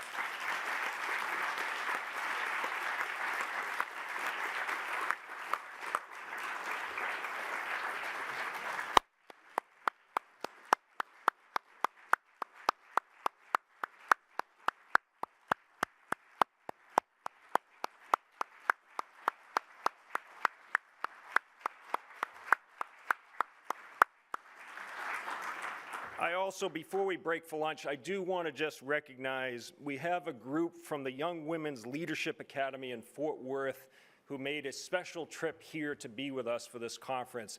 I really salute you for being here and hope that this conference is as meaningful to you as it is to the rest of us. We are going to break for lunch. We will be back here at 1:30. Remember, punctuality as a feature of the Bush Institute. But enjoy lunch. Thank you.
Jail is not the paradise, as you know that. I was arrested about 9 o'clock in the morning and then tortured to 1 in the morning of the next day. Well, I thought that was it. That was my life. I was isolated for 4 years without being able to meet or talk to even any other prisoners. Then the man appear in the state security car, grab his 45, and tell, I'm going to kill you. 在6月4号的时候，我一直在天安门广场。我在离开广场的途中，被解放军的坦克袭击，被坦克从我的身后向我们追杀过来，最后压去了我的双腿。 Time after time, observers have questioned whether this country or that people or this group are ready for democracy. As if freedom were a prize you win for meeting our own Western standards of progress. In fact, the daily work of democracy itself is the path of progress. Striking thing about human rights policy in the Bush administration was how much of it was President Bush. It was not a bureaucratic product. The president personally met with dozens and dozens of human rights activists, and he didn't do it because, we sent up memos saying, you should do this. He wanted to do it. There were some extraordinary moments during the Bush administration when President Bush met personally with dissidents, when he invited Kang Chol-won to the Oval Office, or when he went to Governor's Island in New York and met with a number of the leading dissidents of the world. And so we wanted ordinary Americans to have the experience that President Bush had, to see the incredible courage and conviction of these individuals.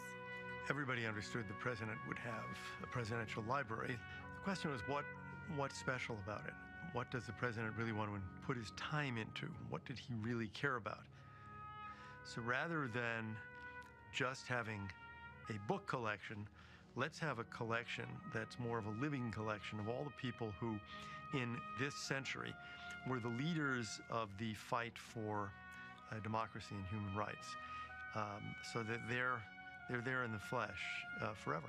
The idea behind the Freedom Collection is to document through video interviews, but also with other kinds of documents and artifacts, the individual stories of democracy, pro-democracy leaders and pro-democracy movements from countries around the world that don't have free and democratic governments. It provides those individuals who put their own lives on the line for the furtherance of democracy and freedom an opportunity to share that experience firsthand. And it reflects on lessons learned. What worked, what didn't work. We have to understand this at the human level, or we will not understand it at all. It is not a story about, or only about, let's say, great social movements. It's a story about people who decided to risk everything. I believe that the dictator cannot silence any dissenting voice. They can oppress them, but they cannot silence them. Nobody really can silence us because the technology and time is in our side. The world belongs to nearly 7 billion human beings, not kings or religious leaders like that, or different parties. It is very difficult, but don't give up, and one day our situation will change. You have to realize that the price of silence is much heavier. It may not be perceptible, but it's always much heavier than the price of speaking out. And sometimes the difficulties you face are themselves character building and courage enhancing. So when I went to prison, I came out stronger. Every day, every year, we are one step closer to democracy. No decaigan, no pierdan la fe, sigan luchando, que el éxito se acerca y muy pronto el mundo entero será un mundo de regímenes democráticos y terminarán para siempre las dictaduras. America in this young century proclaims liberty throughout all the world and to all the inhabitants thereof. Renewed in our strength, tested but not weary. We are ready for the greatest achievements in the history of freedom.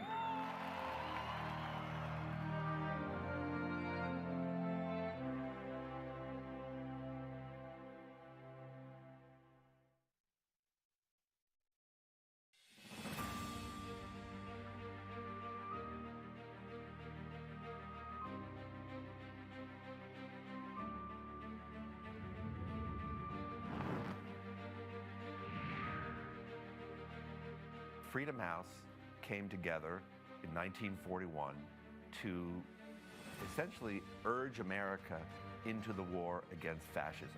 At the time, and this was before Pearl Harbor, 9 out of 10 Americans did not want to get involved in the war in Europe. We were a deeply isolationist country. When fascism was defeated, we focused on combating communism and totalitarianism. So now we work to expand and defend freedom by informing people around the world about those threats and challenges that freedom faces, by mobilizing actors to use their power and their voice to stand with those who are denied freedom, and then to stand and to support those freedom activists around the world who are doing the frontline courageous work to push back on authoritarianism and those who would deny their freedom.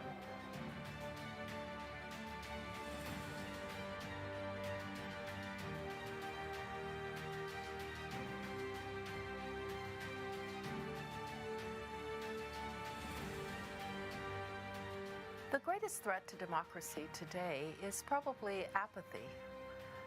Apathy of those who have the great fortune to live on the right side of history in terms of democracy and therefore don't fully engage their institutions and don't work hard enough for their own democracy and somehow leave it to someone else to make democracies better. Freedom House is a place that people across the world look to as a beacon for those who would seek democracy and a better future.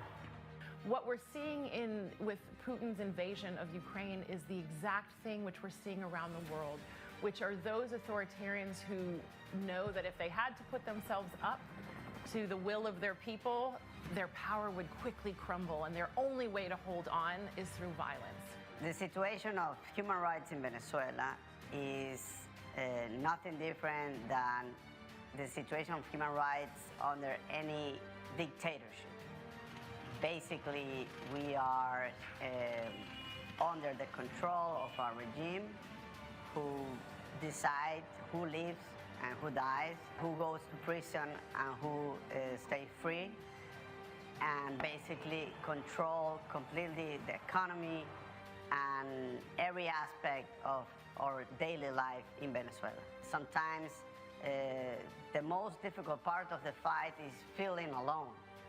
And having organizations like Freedom House outside, being a bridge toward the world and supporting our work has been the best way to make us feel good when we fight for freedom.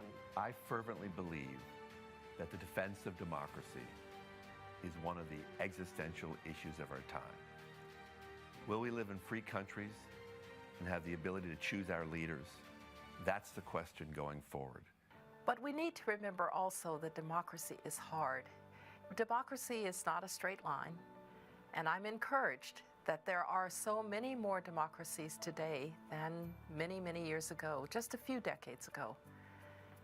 When we remember that, and remember how far we've come, it gives us the energy and the strength to keep going. The most important thing we can do is raise our voice and use our nonpartisan, bipartisan credentials to sound the alarm bell. One of the things that I've been gratified about over the last several years is that there's still a demand for freedom in the world. It says to me that in the human heart, people want freedom. And that gives me hope that we want to use that demand for freedom, and we need to put the tools in the hands of people fighting for freedom so they can seize freedom for themselves.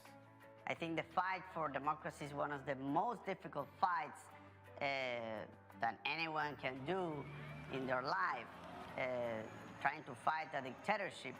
And this is a David and Goliath situation. I know we will win one day. I know that one day we'll recover democracy. But for me, what is most important is to never give up. Never give up until democracy is back in Venezuela.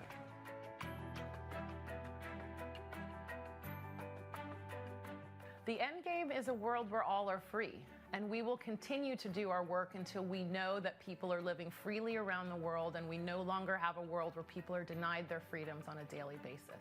I think Freedom House has been always at the right time, at the right moment, and the right actions for freedom around the world.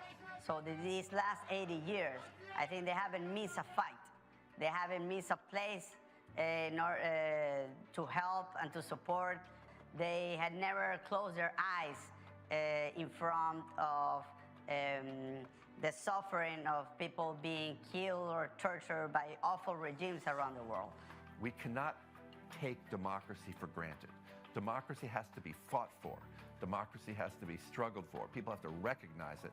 I feel incredibly privileged to lead an organization whose sole mission is the protection and advancement of human freedom.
I contacted NET and said that I'm in Uzbekistan and I cannot go back to Kabul because of the threats that I received. So the National Endowment for Democracy helped me evacuate from Uzbekistan to Albania. There were a team that they started resettlement process to Canada. They just help us from the moment I decide to leave Afghanistan. We have unity with us up to now. My country, the United States, I know that Canada, that they will be stronger because we will be enriched by the talents, by the culture, by the family of all of those who have resettled here.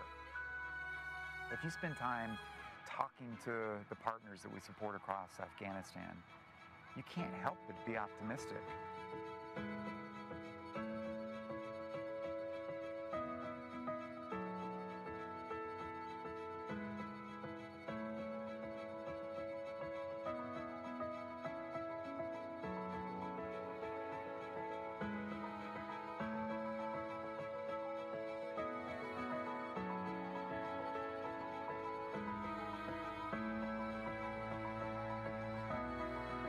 The immigration of talented people from every corner of the globe to this Commonwealth and this country has been and continues to be the transfusion into our bloodstream that helps a nation that's, nearly 250 years old to remain youthful and dynamic and vigorous. And I'm completely confident that you're going to be that transfusion that will give this nation wonderful new energy as we go forward.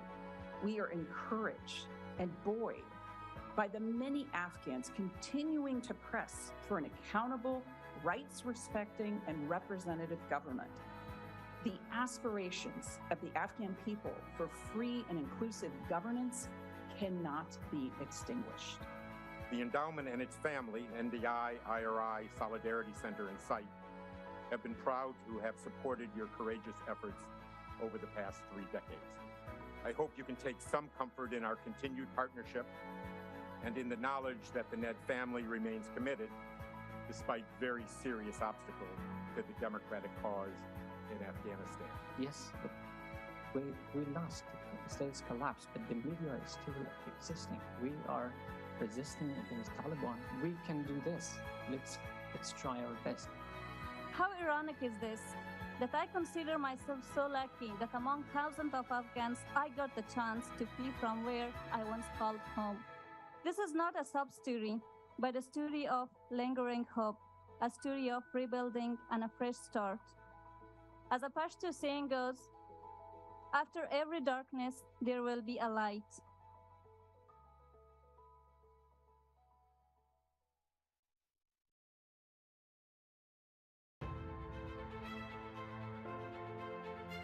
North Korea is the least free place on earth. The Kim regime controls every aspect of society, forcing its people to live under tyranny and in desperate poverty. Survival is a struggle, so some risk everything to escape in search of a better life. They begin a perilous journey, usually through China, where human traffickers prey on escapees, especially women. And if caught, the police send them back to North Korea to face possible imprisonment or execution. Some make their way to freedom via Southeast Asia.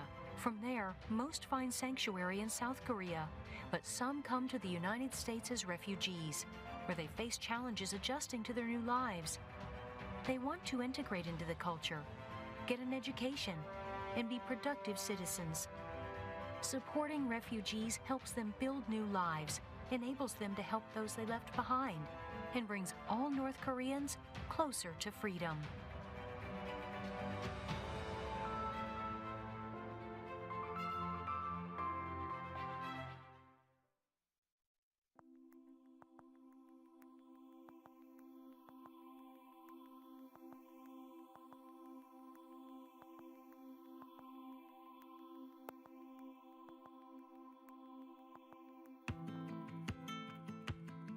En Cuba hay una dictadura, en Cuba no hay derecho para nada, hay una miseria. El movimiento San Isidro es un movimiento fundado por artistas e intelectuales en Cuba en el año 2018. Su nombre parte del apoyo que recibieron diferentes artistas ante la violencia policial desatada sobre ellos en el barrio de San Isidro, en La Habana Vieja. Actualmente 2 de nuestros miembros se encuentran en prisión en uno de los momentos más críticos en el que se encuentra Cuba, no solo por la situación sanitaria y económica que vive el país, sino por la represión a la que se ha visto enfrentada la población cubana en los últimos meses.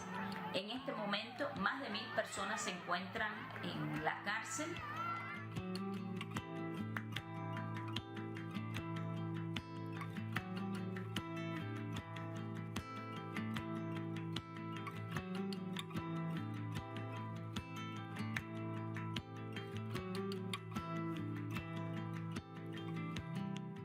Manuel Otero Alcántara y Márquez Castillo Pérez, el Osorbo, están presos en Cuba por querer una Cuba independiente, una Cuba libre, con libertad de expresión y derechos.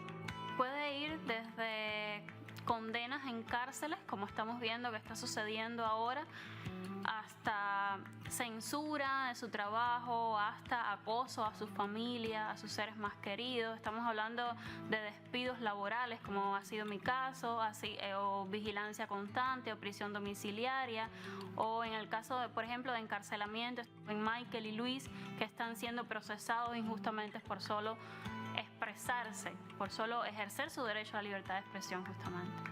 Mira, más que todo ellos están presos porque el Estado, la dictadura cubana, teme por las reacciones de la gente hacia ellos. Son personas que tienen el poder de convocar y ellos temen a eso. Creo que ahora mismo enfrentan un momento bien difícil, sobre todo por sus condiciones médicas, o sea, sus condiciones, su salud no los acompaña a ninguno de los dos en este momento. Ponen su vida a favor de un cambio en Cuba. Es realmente valeroso eso. Su cuerpo es lo único que le queda porque realmente no tienen más nada que perder, más que la vida. Y es muy importante que el mundo sepa que se está cometiendo una atrocidad, pero muy, muy grande. Eso es lo más importante. Esperanza. El movimiento San Isidro significa para la gente de Cuba esperanza. Significa un sí cuando todo parece ser un no. es la posibilidad, es como una luz cuando no hay luz por ningún lado. Sí, yo tengo mucha esperanza y tengo mucha fe que Cuba va a ser libre en su totalidad, en que el cual los artistas puedan expresarse libremente. Yo pienso que eso parte de la base de todos los cubanos todos, de que estemos regados en cualquier parte del mundo, debemos unirnos y exigir más que eso para que todos el mundo vea en realidad de Cuba y que mañana pueda hacerse realidad este sueño.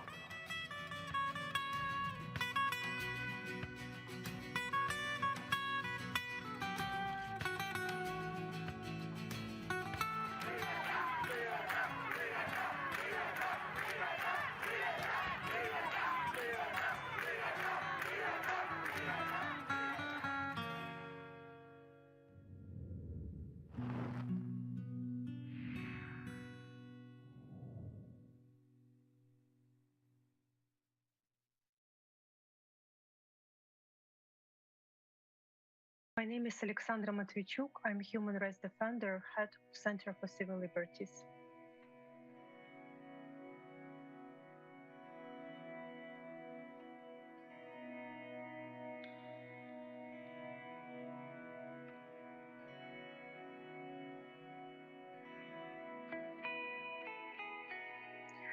When the full-scale Russian invasion began in February, Center for Civil Liberties restored our initiative Euromaidan SOS, which we created during Revolution of Dignity. We brought up several hundreds of volunteers who work on different directions. One of them is documenting war crimes. I think that it's very hard to understand what's going on when you are not in the ground. It's very hard to be prepared for the war and for the whole atrocities. We faced with enormous number of crimes, and it's very exhausting and difficult on as emotional as on professional level. And we do it only because a lot of people joined to this initiative and help us to document all this evidence, because we are in a hot stage of war, and this war crimes, unfortunately, is every day committed by Russian troops. And this is a very unique moment when a lot of people become a civil society activist, when we really understand what in our life is important and what does it mean to be a human being.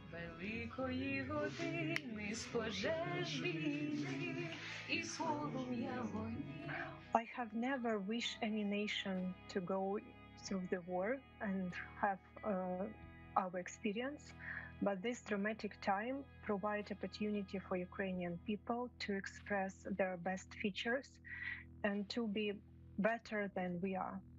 And Ukrainian civil society needs support from ordinary people from other countries. I know that ordinary people have much more power than they even expected to have. And massive mobilization of ordinary people in different countries can change this world for better.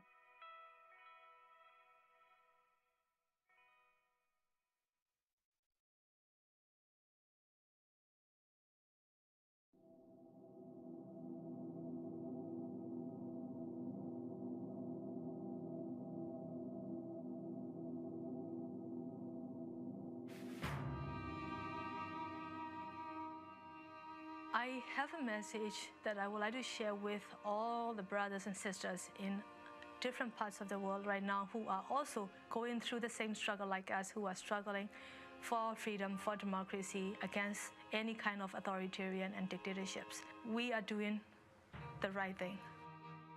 People who fighting for their own freedom, for their own democracy, all over the world, have to understand that they are not alone. Existe una secreta familia de víctimas del totalitarismo. Sabemos que pertenecemos a una misma familia.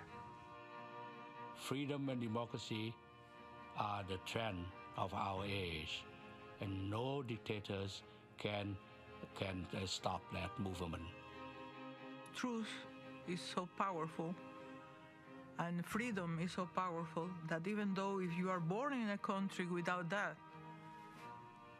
and you want to be free, you will be free. Nobody really can silence us because the technology and time is in our side. It's better for us and it's better for every movement if we use the internet and mail and Facebook to fight together. We can help each other and we can be stronger in our fight. When you're in the streets, demonstrating for your rights, fighting for your rights, our job will be to support you and to get your voice to all corners of the world. 其实从我的这个个人经历来说，想告诉大家就是，不管在哪个国家，要想推动民主人权事业，免不了会付出自己的代价，会付出很大的牺牲。I think people, I think have to carry their spirit and their struggle, and I think possibly non-violent way. Long run, that's more effective. Do not lose hope, persevere, but never surrender to hatred, to violence. Because the moment you surrender to hatred, to violence, you are losing. It is important to continue to look forward. You cannot allow yourself to be hostage of the past. They should know that they will have a lot of setbacks, but ultimately they will be victorious. I will ask people, do not give up. Take courage, never give up. Please do not give up, and also please keep your hope. You should continue. That's the only way how you can finally win. Every day, every year, we are one step closer to democracy. We can do it. We have a future. La libertad siempre va a estar al doblar de la esquina, porque eso es lo que realmente queremos. Yo el mensaje que le puedo dar a todos mis hermanos chinos, birmanos, sirios, venezolanos, en fin, de todos los lugares del mundo, allí donde se esté, donde hay un hombre que decida levantar la bandera de la libertad individual y de la libertad de los pueblos, pues es que no está solo, que no estará solo nunca, e incluso cuando le lleven a una celda oscura y aislada, y que todos los hombres de buena voluntad, todos los espíritus libres del mundo van a estar con él y Dios va a estar con él.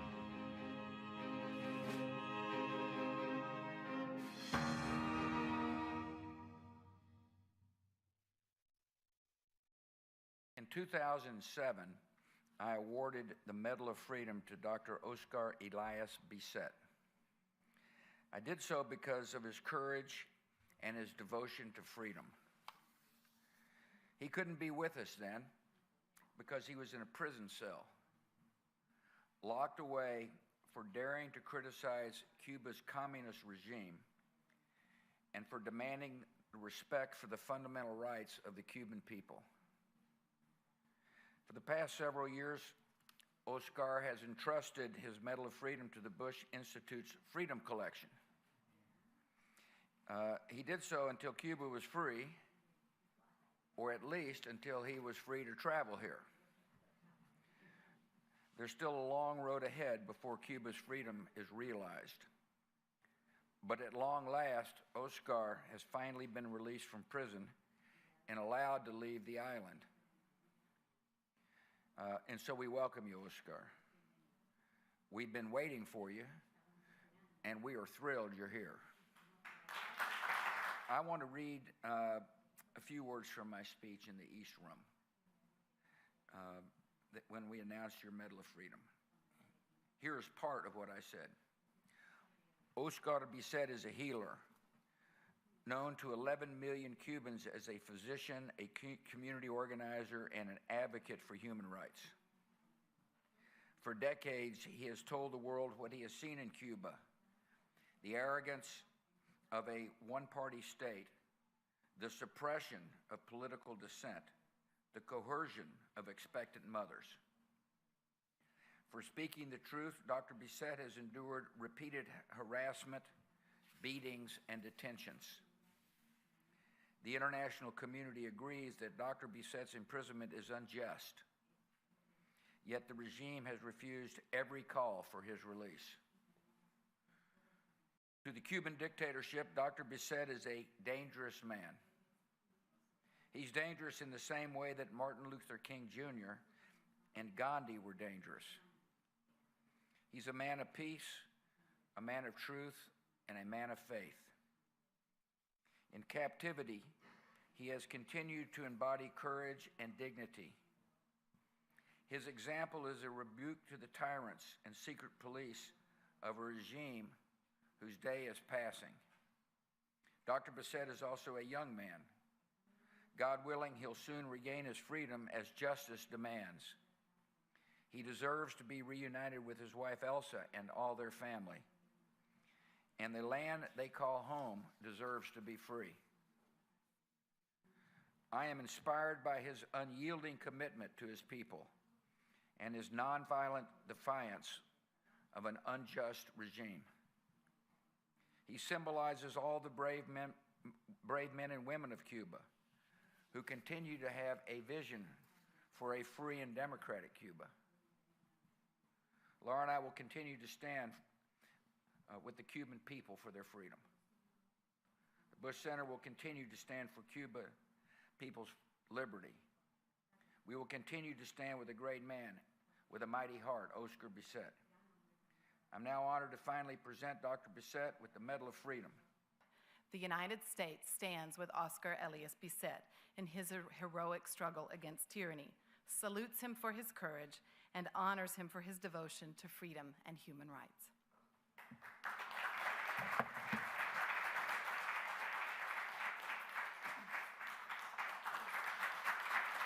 Esta medalla es un símbolo que honra a todos los luchadores prodemocráticos cubanos. So this is a present to all the people who fight for the liberty in Cuba. En su lucha contra la tiranía castrista. In their struggle against the Castro tyranny. Por eso, that's why los cubanos estaremos eternamente agradecidos por su gesto de amor altruista y de libertad con Cuba. Muchas gracias. We will eternally thankful for your gesture of freedom to Cuba.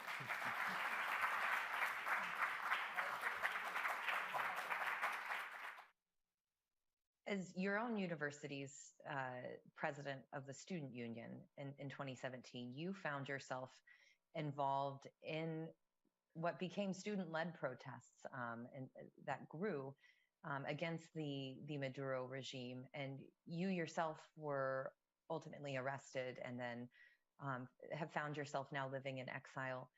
Could you speak to what that experience has been like, having to live abroad and live in exile, and how have you been able to continue your own activism from abroad?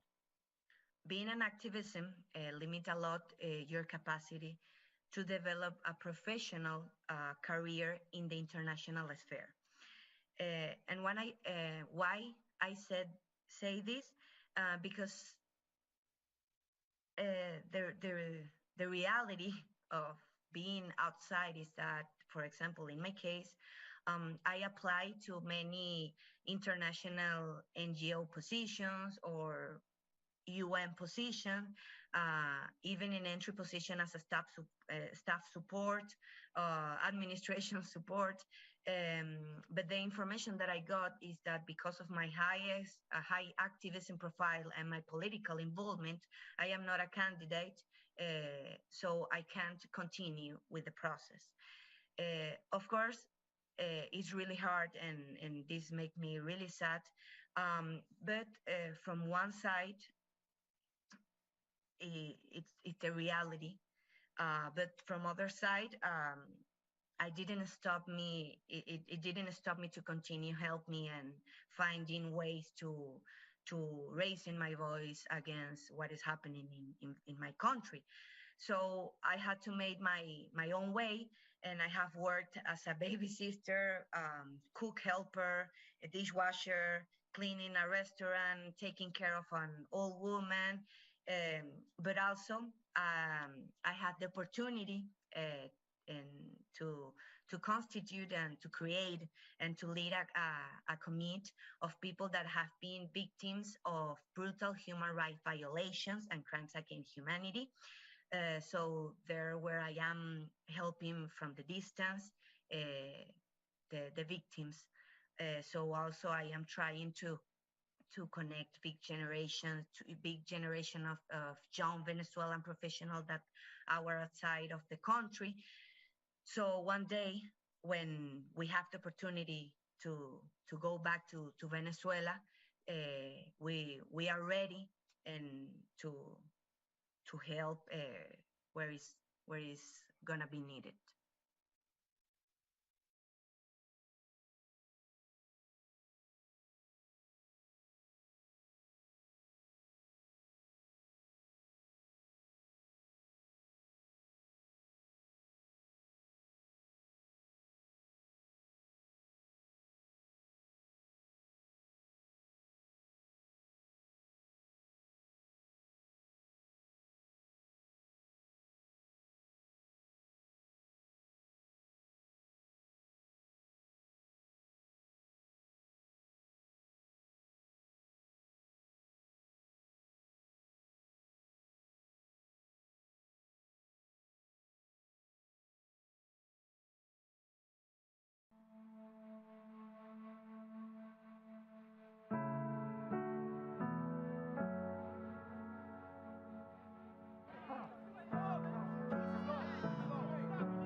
I contacted NET and said that I'm in Uzbekistan and I cannot go back to Kabul because of the threats that I received. So the National Endowment for Democracy helped me evacuate from Uzbekistan to Albania. There were a team that they started resettlement process to Canada. They just help us from the moment I decide to leave Afghanistan. We have unity with us up to now. My country, the United States, I know that Canada, that they will be stronger because we will be enriched by the talents, by the culture, by the family of all of those who have resettled here. If you spend time talking to the partners that we support across Afghanistan, you can't help but be optimistic.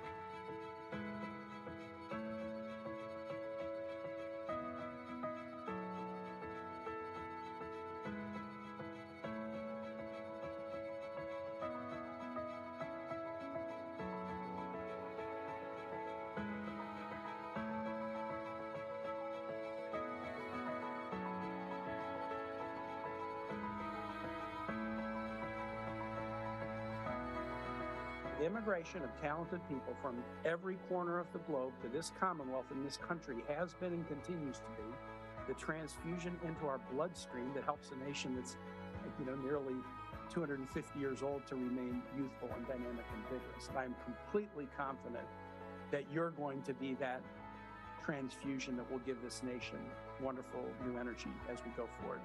We are encouraged and buoyed by the many Afghans continuing to press for an accountable, rights-respecting, and representative government.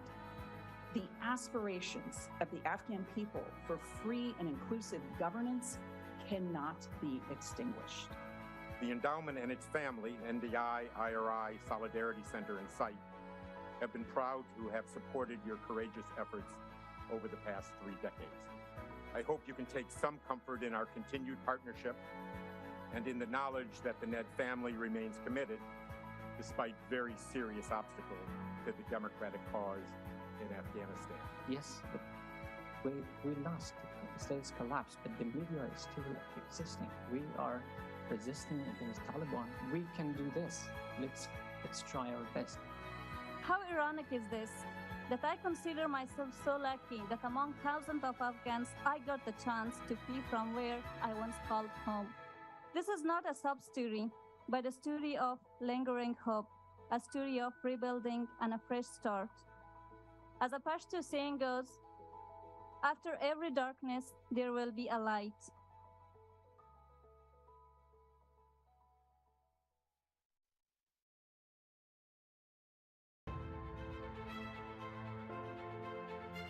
North Korea is the least free place on earth. The Kim regime controls every aspect of society, forcing its people to live under tyranny and in desperate poverty. Survival is a struggle, so some risk everything to escape in search of a better life. They begin a perilous journey, usually through China, where human traffickers prey on escapees, especially women. And if caught, the police send them back to North Korea to face possible imprisonment or execution. Some make their way to freedom via Southeast Asia. From there, most find sanctuary in South Korea, but some come to the United States as refugees, where they face challenges adjusting to their new lives. They want to integrate into the culture, get an education, and be productive citizens. Supporting refugees helps them build new lives, enables them to help those they left behind, and brings all North Koreans closer to freedom.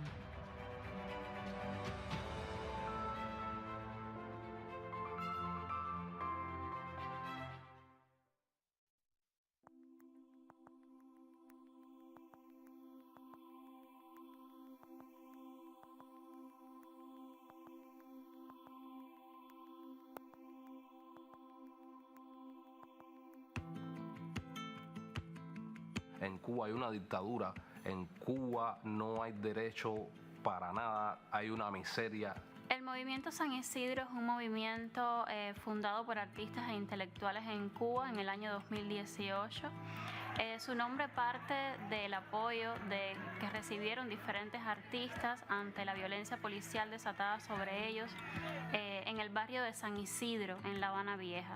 Actualmente 2 de nuestros miembros se encuentran en prisión en uno de los momentos más críticos en el que se encuentra Cuba, no solo por la situación sanitaria y económica que vive el país, sino por la represión a la que se ha visto enfrentada la población cubana en los últimos meses.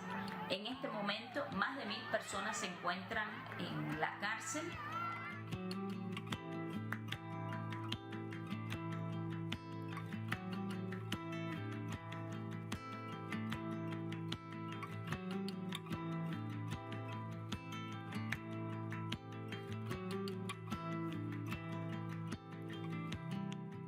Manuel Otero Alcántara y Márquez Castillo Pérez, el Osorbo, están presos en Cuba por querer una Cuba independiente, una Cuba libre, con libertad de expresión y derechos.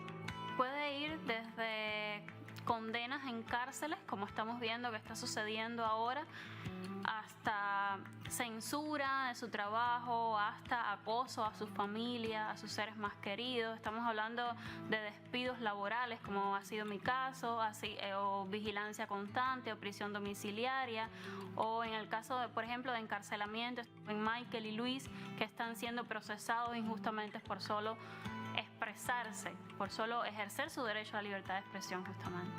Mira, más que todo ellos están presos porque el Estado, la dictadura cubana, teme por las reacciones de la gente hacia ellos. Son personas que tienen el poder de convocar y ellos temen a eso.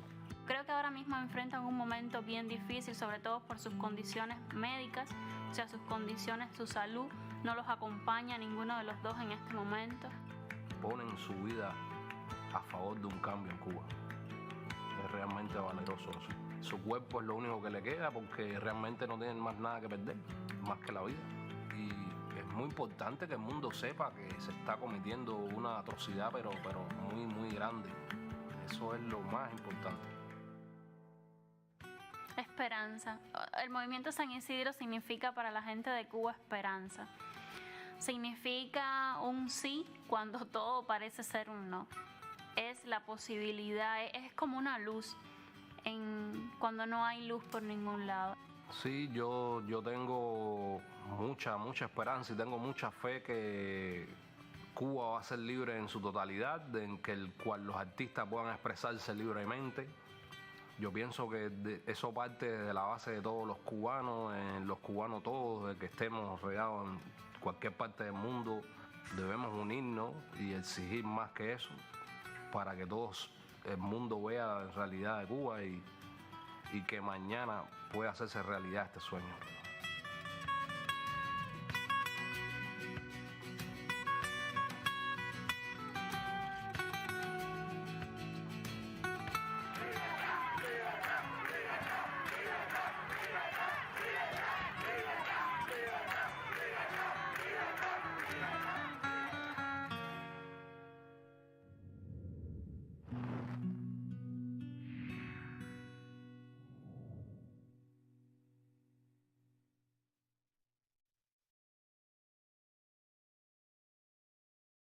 My name is Alexandra Matvichuk. I'm a human rights defender, head of Center for Civil Liberties.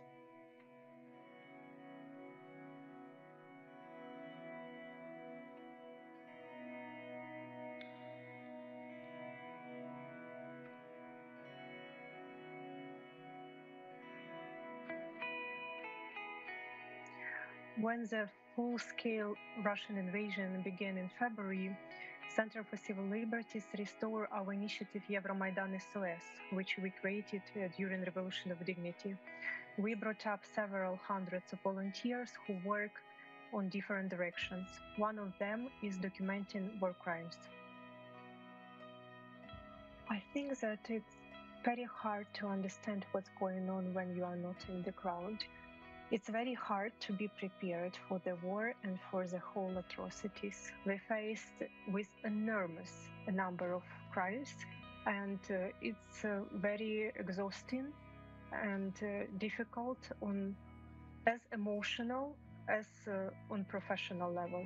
And we do it only because a lot of people joined to this initiative and help us to document all this evidence, because we are in a hot stage of war, and this war crimes, unfortunately, is every day committed by Russian troops.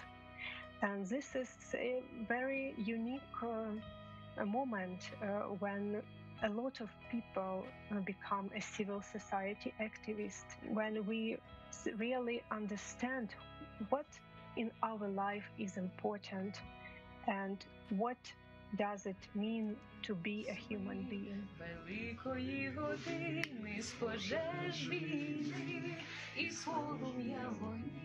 I have never wished any nation to go through the war and have our experience, but this dramatic time provides opportunity for Ukrainian people to express their best features and to be better than we are.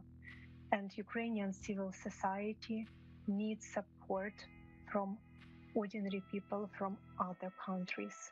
I know that ordinary people have much more power than they even expected to have.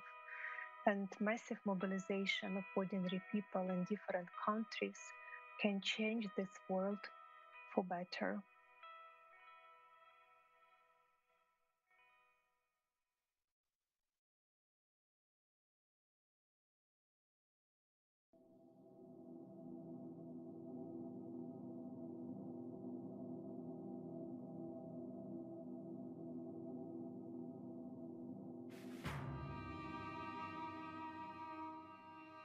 I have a message that I would like to share with all the brothers and sisters in different parts of the world right now who are also going through the same struggle like us, who are struggling for freedom, for democracy, against any kind of authoritarian and dictatorships. We are doing the right thing.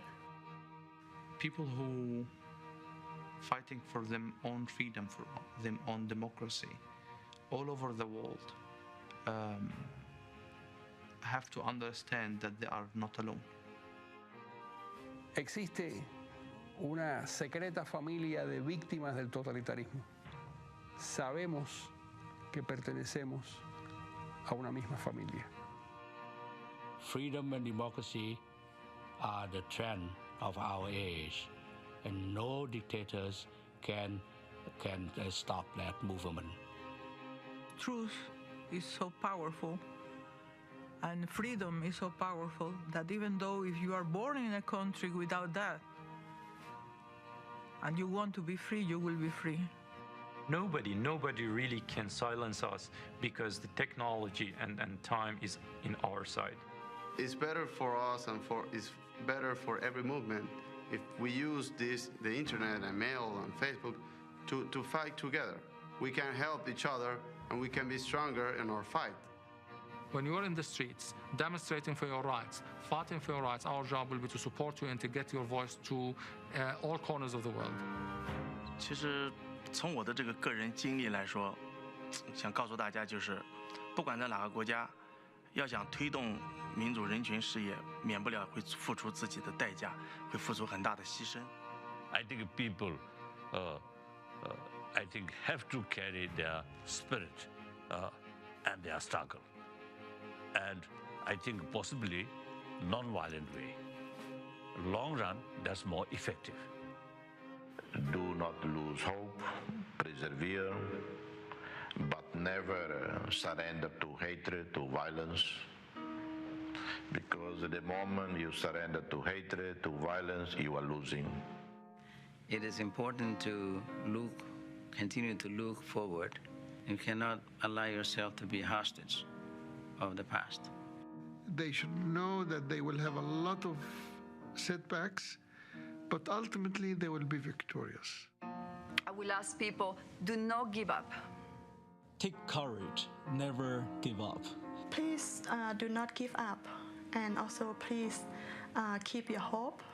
You should continue. That's the only way how you can finally win. Every day, every year, we are one step closer to democracy. We can do it. We have a future.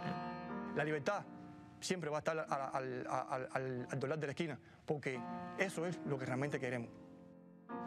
Yo el mensaje que le puedo dar a todos mis hermanos chinos, birmanos, sirios, venezolanos, en fin, de todos los lugares del mundo, allí donde se esté, donde hay un hombre que decida levantar la bandera de la libertad individual y de la libertad de los pueblos, pues es que no está solo, que no estará solo nunca, e incluso cuando le lleven a una celda oscura y aislada, y que todos los hombres de buena voluntad, todos los espíritus libres del mundo van a estar con él y Dios va a estar con él.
My name is Sunaba Payab, and I am from Afghanistan. I'm a mentor and women's rights advocate. Before the collapse of Kabul on August 15th, I was working with Afghan women and youth to improve and strengthen their role in the country's economy and development. The key priority for every one of us was to secure a dignified and sustainable peace that would not only benefit Afghans, but the whole region and the wider international community. But unfortunately, we did not succeed. But we are still hopeful. Personally, growing up as a refugee and now being forced to leave my country again, my only dream, my only wish is to go back to a free and democratic Afghanistan again. Freedom is the essence of human nature. It is important that we value freedom because freedom of thoughts, freedom of opinion, and freedom of faith are fundamental for human rights. Freedom is important because it increases productivity and overall high quality of life. For instance, if you look at the history, the democratic post-World order enabled the West to build the foundation for economic prosperity, and millions, if not billions, were able to escape poverty. Technological innovation happened, it flourished, and the world became more interconnected. All of this advancement, all of this prosperity happened when people were given a sense of security, when they were allowed to compete freely, when they were allowed to fulfill their potentials. And now, given all the challenges, all the conflict that I see all around the world, I feel like we need freedom now more than ever. Well, US leadership and support is not only crucial to the security, prosperity, and the freedom of American people, but also to its international engagement. American diplomacy, foreign assistance, economic assistance, public-private partnership, and people-to-people program has waged peace and removed conflict all around the world. And we have seen it firsthand that American-led effort to create economic institutions around the world has enabled millions of people to climb the ladder of opportunities. It is so unfortunate that in this 21st century, less than 20% of the world population live in free countries. And most of them who are suffering, most of the people who are struggling are the young people. Young people all around the world are paying the price.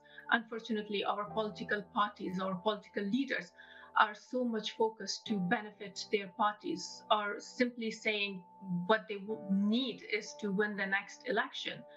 But I want to give this message to all the young people who are struggling, that please do not lose hope. You have the energy, you have the power to change the fate of this world. Look at all the protests that's happening in Iran, in Afghanistan, in India, all over the world. Young men and women are standing up for their rights. They are demanding freedom and justice. You can do this. Please make sure that you utilize all the platforms, all the resources available, including technology, to demand justice and freedom and allow democracy to thrive. Ladies and gentlemen, our next panel covers emerging technology and the future of freedom. Please welcome our panelists and their moderator, the Director of Freedom and Democracy at the George W. Bush Institute, Jessica Ludwig.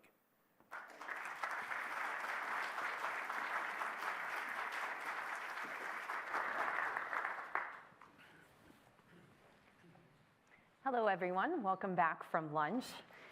You're all in store for a terrific panel, which I think is going to be a real treat for you all.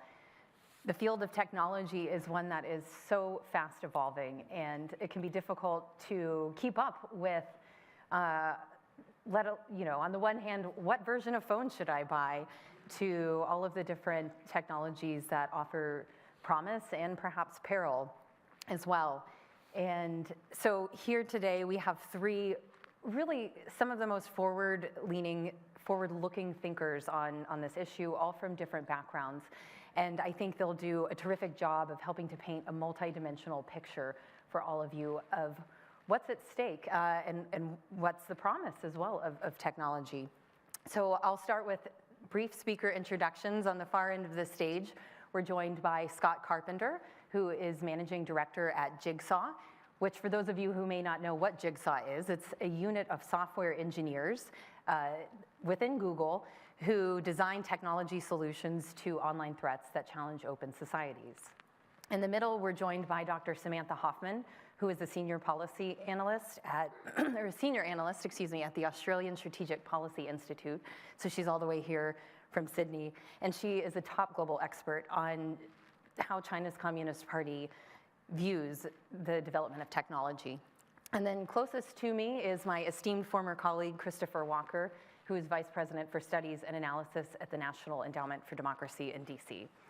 So I'd actually like to start off with you, Chris, with perhaps a broad question, which is, how have communication and other technologies reshaped and redefined the way that citizens and governments interact with one another around the world? So thank you so much, Jessica, for the introduction and the question. I think you touched in your introduction on some of the profound changes that have emerged by virtue of this technological revolution, whose scope and speed has really caught, I think, much of the world unprepared. There are positives for sure. We see with the now 7 billion plus mobile phones, smartphones that are being used around the world, that people can communicate, they can interact in ways that was really unthinkable before they came on the scene. Medical advances that use technology are quite profound and positive in so many ways. At the same time, I think it's become evident that the lack of preparation and maybe assumptions that weren't squared up with the emerging reality of these technologies are really challenging us. And I'd make two key observations. One relates to closed societies, which is the opportunities that are afforded by technology in closed societies are truly important. We've heard that today in some of the earlier discussions with the great activists and freedom fighters who rely on these technologies. It's often the one pathway they have apart from state media hegemony in places like China and Russia, the Gulf states, and elsewhere. It's really important to note that over time, and Freedom House has done amazing work to chronicle this, countries where we assume that access would lead to more freedom, including places like China and Russia and the Gulf states, which have use and penetration of technology at 80%, 85%, 90%, are also among the least free in the Freedom House assessment. And I think we have to grapple with what that implies about the technology and its use and application today for political freedom. For open societies, here too, I think the speed and the scale of the adoption has really put enormous pressure on all of our societies, in the sense that we didn't anticipate that these technologies would be used to spread disinformation in the way they do, undercutting basic principles of democratic practice. The speed of the technology has also challenged us, I would say ordinary people, but also policymakers who are now obliged to make lightning fast decisions, far faster than 20 years ago, with a never-ending avalanche of information and pressure put on them to make decisions. And so we're at this point now, I think, where with the now 15 to 20 years of social media, which is challenging our ability to function, but also with the onset now of big data, AI, and the Internet of Things, which will take the challenges presented by technology in the next generation to a whole new level with a lot of promise, but absent rules and norms and standards set by the democracies, also with some profound risks. Mm-hmm. I'd like to turn next to Scott. Excuse me. You know, some of these different technological tools, of course, many of them are based here or developed here in the West. Of course, Google's one company everyone's very familiar with in this room, I'm sure. But what happens when other types of actors gain access to the levers of technology, such as authoritarian governments or other illiberal non-state actors, such as terrorist groups? I think, well, first of all, thank you, everybody, for having me here. Thank you to David Kramer and the Bush Institute for welcoming me. I see Ken here in the front. Just a great pleasure to be here. So thank you for that. When our team at Jigsaw thinks about this issue, we start with the surface that we are most familiar with, which is the internet itself, right? And I was struck by the panel that came right before this one, where you had a group of activists who have been compelled for various reasons to leave their country.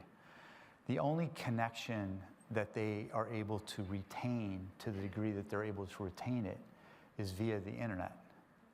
And what's happening in many authoritarian countries, but not only authoritarian countries, is